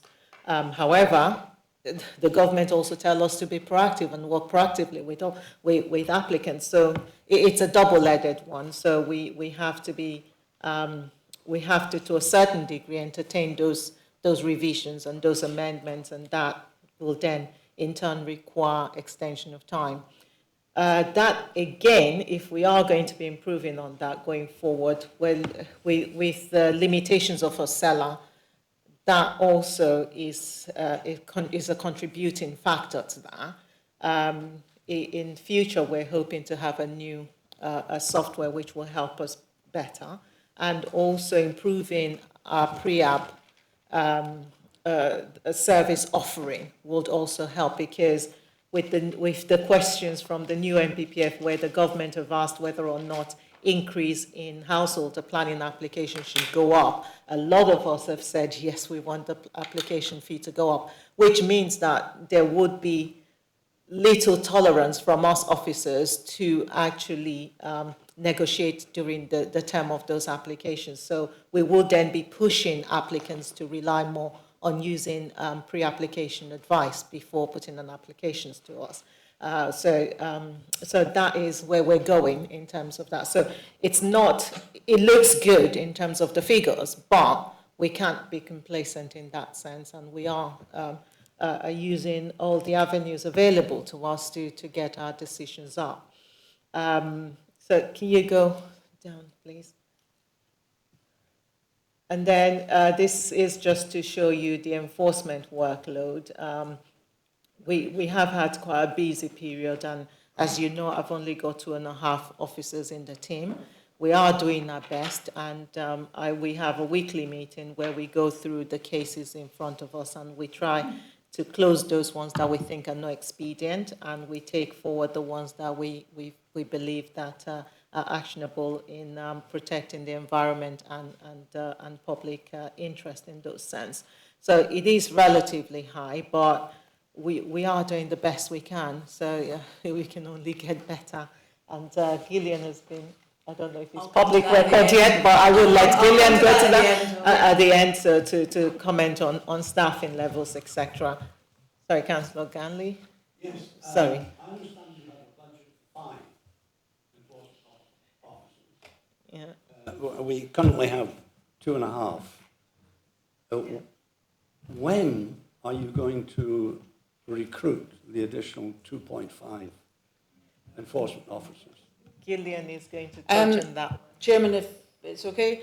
At the moment, as has been said, there's 2.5 officers in post. That is the number of establishment officers that are in the budget. That is the number that's in the budget. What we do have is we do have some money in this year's budget to use for an agency contract employee to do enforcement. It's actually incredibly difficult to get enforcement officer contractors, and it is difficult and it's expensive because I'm sure you're aware many enforcement cases take a very long time, so there's a lot of background and a lot of sort of knowledge required. So going forward, and I'm not sure if I'm supposed to say this, but I'm going to say it anyway, going forward in next year's budget, I will be asking for the contractor to be converted into a permanent member of staff that we can seek. But there is only 2.5 members of staff. The caseloads that they have, over 100 cases, is, punishing. It is a very hard thing to progress cases when you're under that level of explaining to people why you haven't done anything rather than actually having the opportunity to do something. Yeah, just asking around, sorry, I've stepped in you go first, Mary. No, really. Just about, would the financial benefit of, can you handpick the case, get rid of the ones that have got no likelihood of actually doing anything, and the ones with the right kind of sustainable, getting the money back, fines, prioritised? Chair, what the officers do now, and Kemi referred to it, is there is a meeting, and a lot of what people think is a planning enforcement role is often not. So they go through them, get rid of those, they're nothing to do with planning. Then there's others that are technical breaches where, yes, it's not permitted development because it's slightly higher. Well, what's the harm of that? It's a technical breach, get rid of that. So they go through it and they triage what are the actual, proper breaches that have a degree of harm. And then it's an assessment of what that harm is. But ultimately, with any enforcement service, you have to prioritise the most serious breaches of planning control and focus on those. And that means that some cases may never come to the top of the pile. They may never get there because there's always something happening that is potentially more serious. And what I would say is that planning enforcement is an insatiable beast. You can feed it another enforcement officer, and I'm saying I hope that we will achieve another enforcement officer, but that isn't going to make every enforcement case happen like that. That is only going to get us into a position where we're not, frankly, killing the enforcement officers that we have. So it is important to look at, or to know that planning enforcement is a very, very large item. And a non-statutory service, we do not have to take enforcement action. We might get into trouble from the Ombudsman if we don't, but it's a non-statutory part of the service. I'm getting this, we're going through the report, Yeah, but as we go through each bit, One moment. It seems appropriate perhaps for Kemi or Gillian to answer questions on this particular, and we're on enforcement at the moment. So if it's not about enforcement, save it. But if you've got, because I've got 4 hands up there, so I've got Councillor Barnes, who... It's a popular topic. You were one of the 4. Councillor Barnes, and then going down that road and up that road. Councillor Barnes. Thank you, Chairman. I was just going to ask whether it's still relevant for us to have an enforcement working group, because we did set one up, but from the sound of what I'm hearing from Kemi, it would sound to me as if the problem is much bigger than can be coped with by a group, and whether we should have another look at how we do this. Chair, I would ask that I think officers need to be reviewing where we are now and the need for staffing and the approach that we take. There certainly needs to be a revision, a a look at the enforcement plan, but you need capacity to look at the enforcement plan. So that is all part of it. So I would say, please leave it with officers just now, and we will come back. Okay, but I'll just add to that, of course, being a pedant, some of it was just simply the wording that we didn't like, because it was, yeah, or open to interpretation. Councillor Ganley. Thank you, Chair. Well, I'm delighted to hear you'll be applying for approval for an additional member. I wish you good luck with that, because given the state of finances... Yeah, do. It's extremely difficult at the moment to get a reply from enforcement. And this is not a criticism of the enforcement officers, because I know that they're under extreme pressure. They've got each enforcement officer has got at least 100 issues to deal with. But it is a little frustrating, because we're not inundated, we are receiving queries from members of the public, and they would like an answer. And we ask the officer for an answer, and we don't get a reply. Again, I'm not criticising the enforcement officers, because they do a great job. But I don't know what the answer to that is. What I would encourage all of you to do, and when you're speaking to members of the public that have an issue that they think is a breach of planning control, a failure to apply, is to fill the form out on the website. And the reason I say that is it enables it all to be managed. What is extremely difficult is if, Councillor Ganley, you send an email in, and then the resident sends one in, and another councillor sends one in. It's very difficult. I mean, I'm not saying, so if everybody wants to contact us, do it through the form on the website. It makes it so much easier and more efficient to deal with. The other thing is that, as I said, so many of the things are not breaches, but enforcement is generally not a speedy business. And that is the nature of the beast. It isn't the officers necessarily dragging their feet, but some of those things that you may be interested in are maybe not coming to getting the priority, because actually they just aren't as serious as other matters. And I think what I'll do is we'll talk about it, but I'll encourage the officers to explain that has not reached a priority status for review with the current resource. But you could have 5 other people in that department, and you still probably wouldn't be covering every enforcement complaint that we get. Thank you. Councillor Creaser. I do appreciate how difficult it is with the enforcement things. It would be quite handy if we could sort of have... I get lots of inquiries, obviously, because quite a lot of them to do with listed buildings, all that malarkey. Malarkey. Yeah. Malarkey. Stick with it. So I'm saying to people, this is local government, this is legal, this is that, and it all takes a long time. I'm absolutely convinced and certain that this is all going through as quickly as possible, but we all need to make sure we're crossing the T's and dotting the I's, which, as I say to people regularly, and the people who get the most upset are retired people who've got lots of knowledge and too much time. I'm talking to myself again, aren't I? Yes, you are. So I think the thing of it is that obviously it does take a long time. There is a particular property in my patch which just got everybody's nose, the light sign in the middle of the blooming black night skies thing. And of course, have we got any idea at the moment? I mean, obviously this is up to go to legal because they've actually in breach and just not do anything about it. I'm going to say that's in the system. I know it's in the system. system. Well, no, I think that's for an offline and where is it, rather than us looking out now. Yeah. Thank you, So, but point made. Yeah. So it's not criticism, please don't think it's a criticism, but it would be nice if we had kind of a ballpark. I've had a lot over the last couple of weeks over a particular thing that I just keep sending into enforcement. Okay, thank you.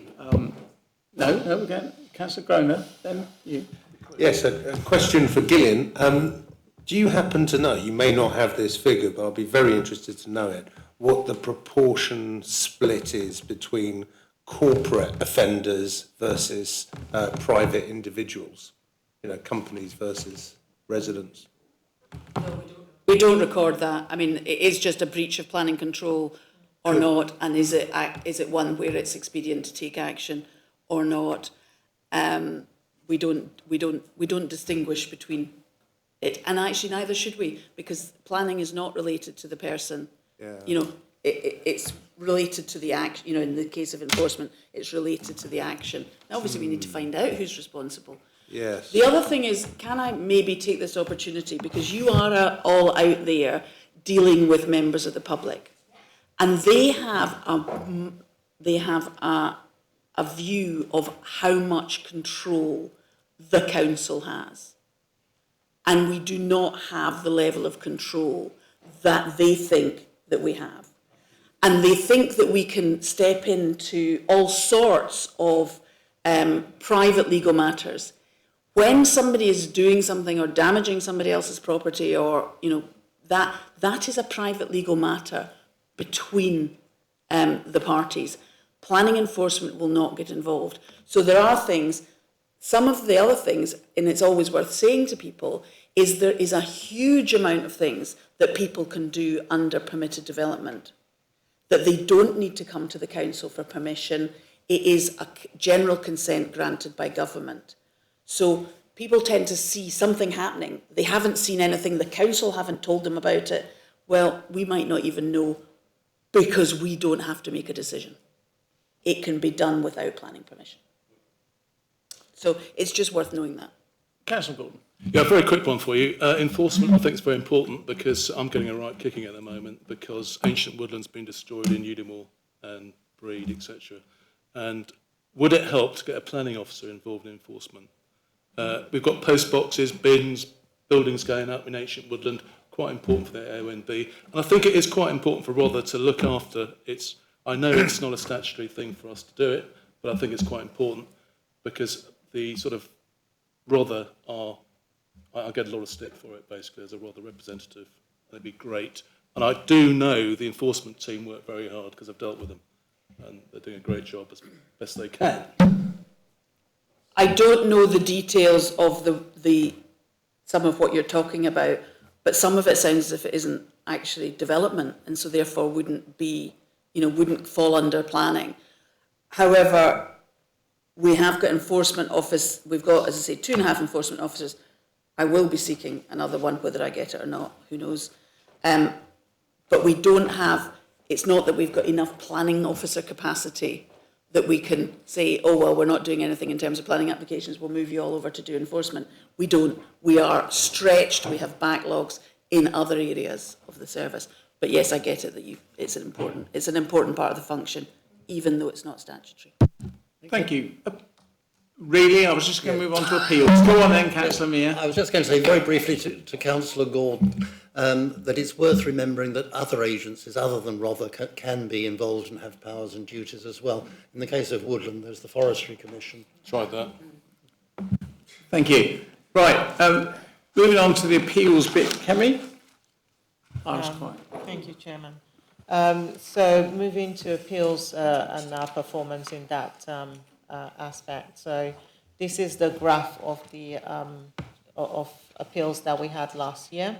So the blue denotes the amount, the number of applications that went, the number of appeals lodged against our recommendation, which was dismissed. So in this sense, the inspector agreed with our recommendation, and the ones allowed where the inspector overturned our recommendation or our decision.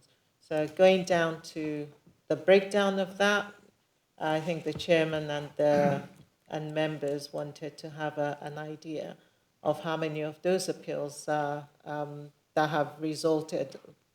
were a result of members overturn officers' recommendation.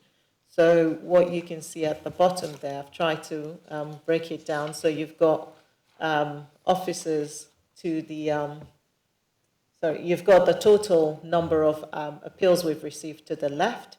That's what was dismissed and that's what was allowed. And then you've got to the right, you've got the decisions officers have made and the numbers that were allowed on appeal, and the ones that members made, which is we had 2 members overturned, and one was appealed on and the other was not, and one was actually allowed on appeal.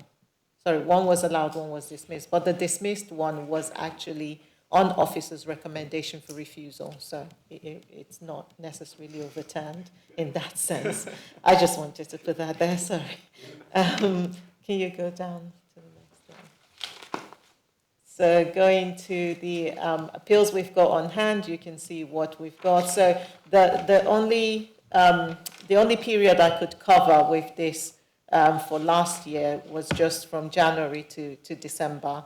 And this year, because most of the decisions and the ones that members would have overturned will just be going through the process, and we'll only have just had the start dates from them. And we are sort of binded by Payne's timetable on those ones. We're not going to have those decisions until maybe next year, so I will be reporting those to you next year. But I also have, can you go down? It's not easy me not being in control of the thing. So this is what we've had in terms of January to September so far, and these are sort of officers' decisions, recommendations, and so far we've only had 2 this year from members, and 1 has been allowed, and that is also a decision from last year, which the decision was only received this year, and members would know the ones I'm talking about. So going to I think this sort of gives a clearer sort of data in terms of what's happened between. Can you, sorry, go down? Sorry, I'm scrolling here thinking it's me scrolling. So two people doing it at once. Sorry, I'm scrolling in my bit and I'm going down. Okay, so this is looking at, I think the last report that was brought was to members was in 2020. So I have taken from 2020 to carry on to 2023, which covers the calendar year. So it's January to December. So you can see how members' decisions have, members of return of officers' recommendation have changed in those period. I think we are going in a good direction in that sense. So going to the appeal from those recommendations, from those overturned. Yeah, stop there. So what we've had is in 2023, we had the 3 of the appeals, 3 of the overturned decisions that members overturned.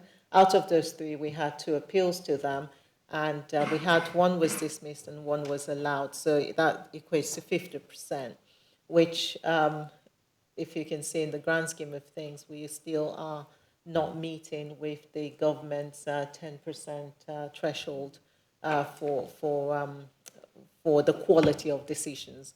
I did query this because I did look on the government's live table to see how we're faring because they would cover from 2023 to the end of June this year. But that wasn't there, and Gillian has said to me that they had issues with the table, so they've pulled them off for now. So it's not like they've taken away the monitoring in terms of the quality of decisions. That is still there. I was excited. I thought we didn't have to meet the 10% anymore, but I can only wish. But yeah, that is still on. So what that means is that we really still need to be focused on how we're making decisions, the quality of our decisions, and taking care to still not be in a position where over 10% of our decisions are being allowed on appeal.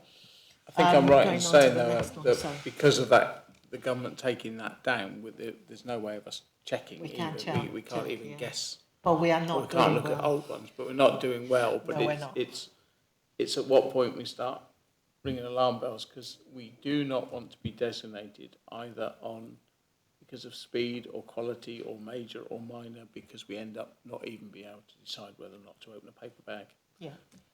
Gillian. So In terms of that, I mean, Kemi's right. She was excited for a minute or two. She thought they'd stopped having, the government stopped checking that particular performance measure. But they have had an issue. I'm told that it will be going back up in a couple of weeks when they've resolved it. So we will then know our situation. It's probably worth saying that you can get into difficulty with designation on quality quite quickly. Over a 2-year period, it only requires losing, for major applications, losing 6 to 7 appeals will get you into the world of designation. What does designation mean? Designation means that the applicant can choose to go to the planning inspectorate to have their planning decision. The fee for it, then goes to the planning inspectorate. But what is worse than that is we still have the cost of everything in terms of the, the assessment of the application. We are treated like a consultee, and so we still have all the costs, we lose all the money, and we lose the control. So it is a world of pain. It's very bad for the reputation of any council that it happens to, and Uttlesford is currently in that situation, and they have lost hundreds of thousands of pounds in fees, and it has cost them a lot to have to appear before an inspector to do that. So it is just worth knowing the pain related to it. And as I say, in terms of majors, you're looking at 6 to 7 losses of majors on appeal over a 2-year period. And I'm going to ask, I'm right in thinking that that's not a reason for us to make the decisions we make. We just have to be much, much better at providing the evidence for the decisions we've made. Because anyone can appeal, can't yes, they? the thing that is, can I say, the thing that about it is I'm talking about 6 or 7 losses at appeal, and that is not, it's not overturns, it's not specifically overturns, it is all decisions. So those decisions might be officer decisions. I mean, in Hertfordshire, one of the authorities that is in terrible trouble, Three Rivers, it has the last 2 appeal decisions were officer recommendations that the committee agreed with, but they were overturned on appeal because it was about the delivery of housing. And they've got the green belt, but that didn't protect them. So it can be anything.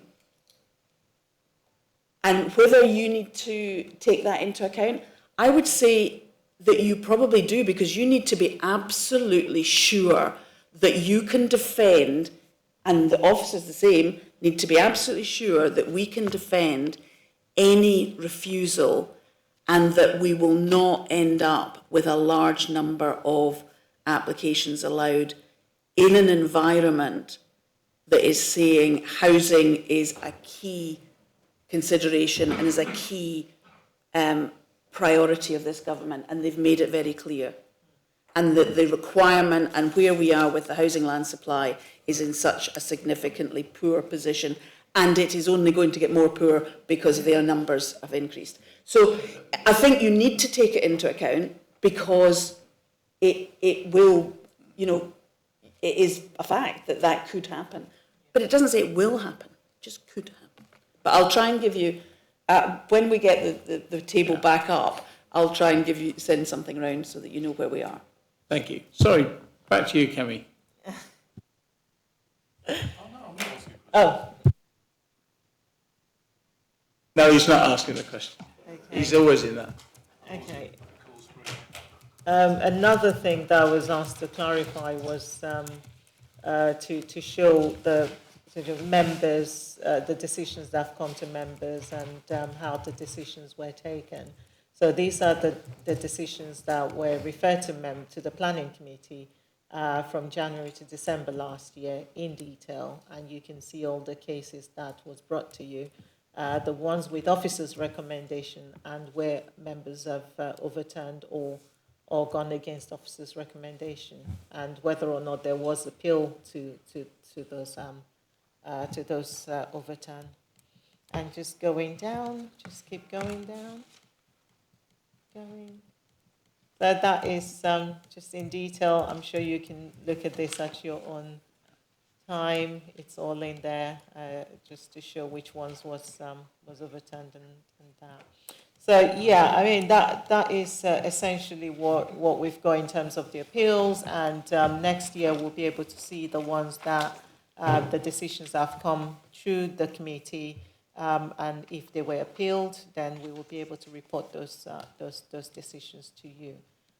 Going down in terms of validation, again, I think I already alluded to this or mentioned it at the start of my speech, that we did have a period over the summer holidays where we were extremely short-staffed in the validation team, and that was down to positions not filled quickly enough and officers going on annual leave at the same time. So we did have a period where we were quite not in a good position with validating applications, and this just gives you how we did with validations and applications that were issued, because the validation, the business support also issued the decisions for us. So go down, so you've got April to June there, we were not meeting any of the targets. I mean, there is the government expects us to validate an application within 10 working days of receiving it. We have an internal target of doing it within 5 working days, but that is not happened at all. So we were significantly exceeding those time frames and thresholds. Can you go down to the April, June? Sorry, going for normal application. Sorry, here. What happens during validation? What is this process? So we have 3 functions. We have the functions of the planning department. We receive applications, we assess application, and we issue decisions in addition to doing the having a development plan for the local area. So in terms of the receipt of the application, this is where the applications are submitted to the council, either through the planning portal or through the council or online to the council. And the business support officers are the ones who are the front line of receiving those applications. So when they receive that application, they put it into the system. Hopefully, I mean, with the limitations of Ocella, you don't normally get it automatically populated, so they have to drag it manually from somewhere else and populate it into Ocella. And they then have to carry out check to make sure that the fee is being paid, check to make sure the application that is being submitted is the correct one, check to make sure that the plans that have been submitted meet the statutory submission information that is required to validate the application, and also check that they have submitted all the documents in line with our local validation checklist. When all of that is done and the application fee also confirmed that it's been paid, then they will then move to the next bit, which is then register the application and then allocate it to an officer, carry out all the consultations that need to be carried out, send the site notices for printing so that officers can print them off. So there is a lot of work in that sort of first process there is a lot of task within that first process of the application, the lifespan of the application itself. But these guys are doing all this work with very limited automation, and they are having to do a lot of manual work on it. And this is where the new software will really significantly enhance how we work going forward. So, and when they finish that and send that to the planning officers, if planning officers need additional consultation done, they have to go back to them. And at the end of the assessment process by officers, the decision is then sent back to them to issue. And because of the limitations of Ocella, they have to copy all the recommendation and all the conditions and paste it into the system again to then issue the decision. So it is a lot of manual-based work going on, and I was amazed as to how they're doing that and still able to get decisions out in time. So there is a lot of task that's sort of heavily manually done, which hopefully with the new system we're getting, which we've started the process on and the implementation of getting it go live, all that will be significantly automated. And you can weed out the troublemaking applicants because, I've got plenty of those on my bench. We have talked about maybe having a blacklist of applicants, but we're not going that way. But it is easy to then deal with those kind of requests in this. Yeah. There's no such thing, but before I come to Gillian, it's amazing that obviously the government doesn't set its 10-day deadline with thinking that we've got quills and ink pots trying to fill it all in, because I know how you still have a queen, but yeah, but how you expected to do all that in 10 days, I don't know. But Gillian. Just to say that the other aspect of this is not, and I hope you get the general drift from Kemi, this is not a straightforward administrative process. You need to have a lot of knowledge, and so the officers that are doing this have got to have a lot of training. So not only do we have to recruit people, but we then have to train them, and it is falling on a few of the experienced staff. And due to the backlog, many of those that used to do this job that are now planning officers are having to go back in and do this, because without the applications coming through, none of the planning officers will have any work to do. So it is vital, and we do have, I'm hoping to go out very shortly on still vacancies that we've got there. We've still got a permanent vacancy. So it is, the team have pulled out all the stops and done amazingly to reduce the backlog. The backlog is still significant. What is the expectation of time for this new system? Is there an expected time? It is in the report. Fingers crossed. We are working round the clock. Well, with as many officers I can get who's volunteering to help me with this, with getting our templates, our codings and everything ready for this new software. I'm hoping we would look at going live spring, summer. You can't outsource that to make it faster, or there's no money to do that. If you give me the resource and bring someone in and we can get, backfilling the positions of the officers working on it, we can work around the clock and get it through. So, yeah. But I mean, it is one of the supports we got from members here, where I was able to actually get to secure the funds to replace the software in the first place. So thank you for that as well. Yeah. They do help us, but there is a lot that falls on us officers to look at, like our templates. They can't look at our templates for us. We have to look at that ourselves. They can't look at our conditions. Sorry? You're going to pick a bunch of things and beta test it to make sure that when it's set. Yeah. Yeah, I mean, we... So that you don't go down, Yeah. transfer everything and then go, Oh, no. We are going to be getting to the point of doing those tests. They do have access to the dummy new software as well as I do. We haven't got to that position yet. We're still trying to clean our data. I mean, the good thing is with the fact that we are on the Open Digital project, we have got some money from that as well, and we've been able to, working with my really lovely GIS officer, Chris Warren, he has been able to develop and go through our conservation data. We now have those maps. If you look on the website, they are now live. We're still looking at the Article 4 direction data. So all of this work would also feed into the new system, so we have a clean working data. As clean as, I would love it to be perfect, but it's just what I can get with the number of people, officers on the case that, we will get it as clean as possible. Thank you. And that would also help with people's sort of self-service and public access as well. So go up, and that is just the decisions and validation of applications June, July, September, and that was the period where there was a lot of holiday periods and lack of filling positions.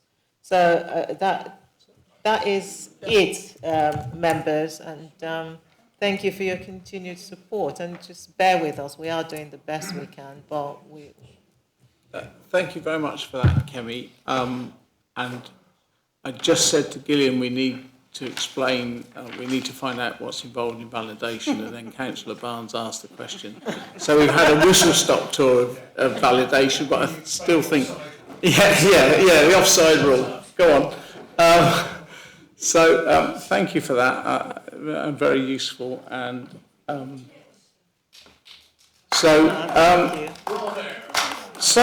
we move on to agenda item 16, which is for members to note the date and time of the next site visit, which is the 12th of November 2024, and the next committee on Thursday the 14th, and we know 2 of the subjects that will be on there already. So thank you, ladies and gentlemen, and we're going to end the broadcast now.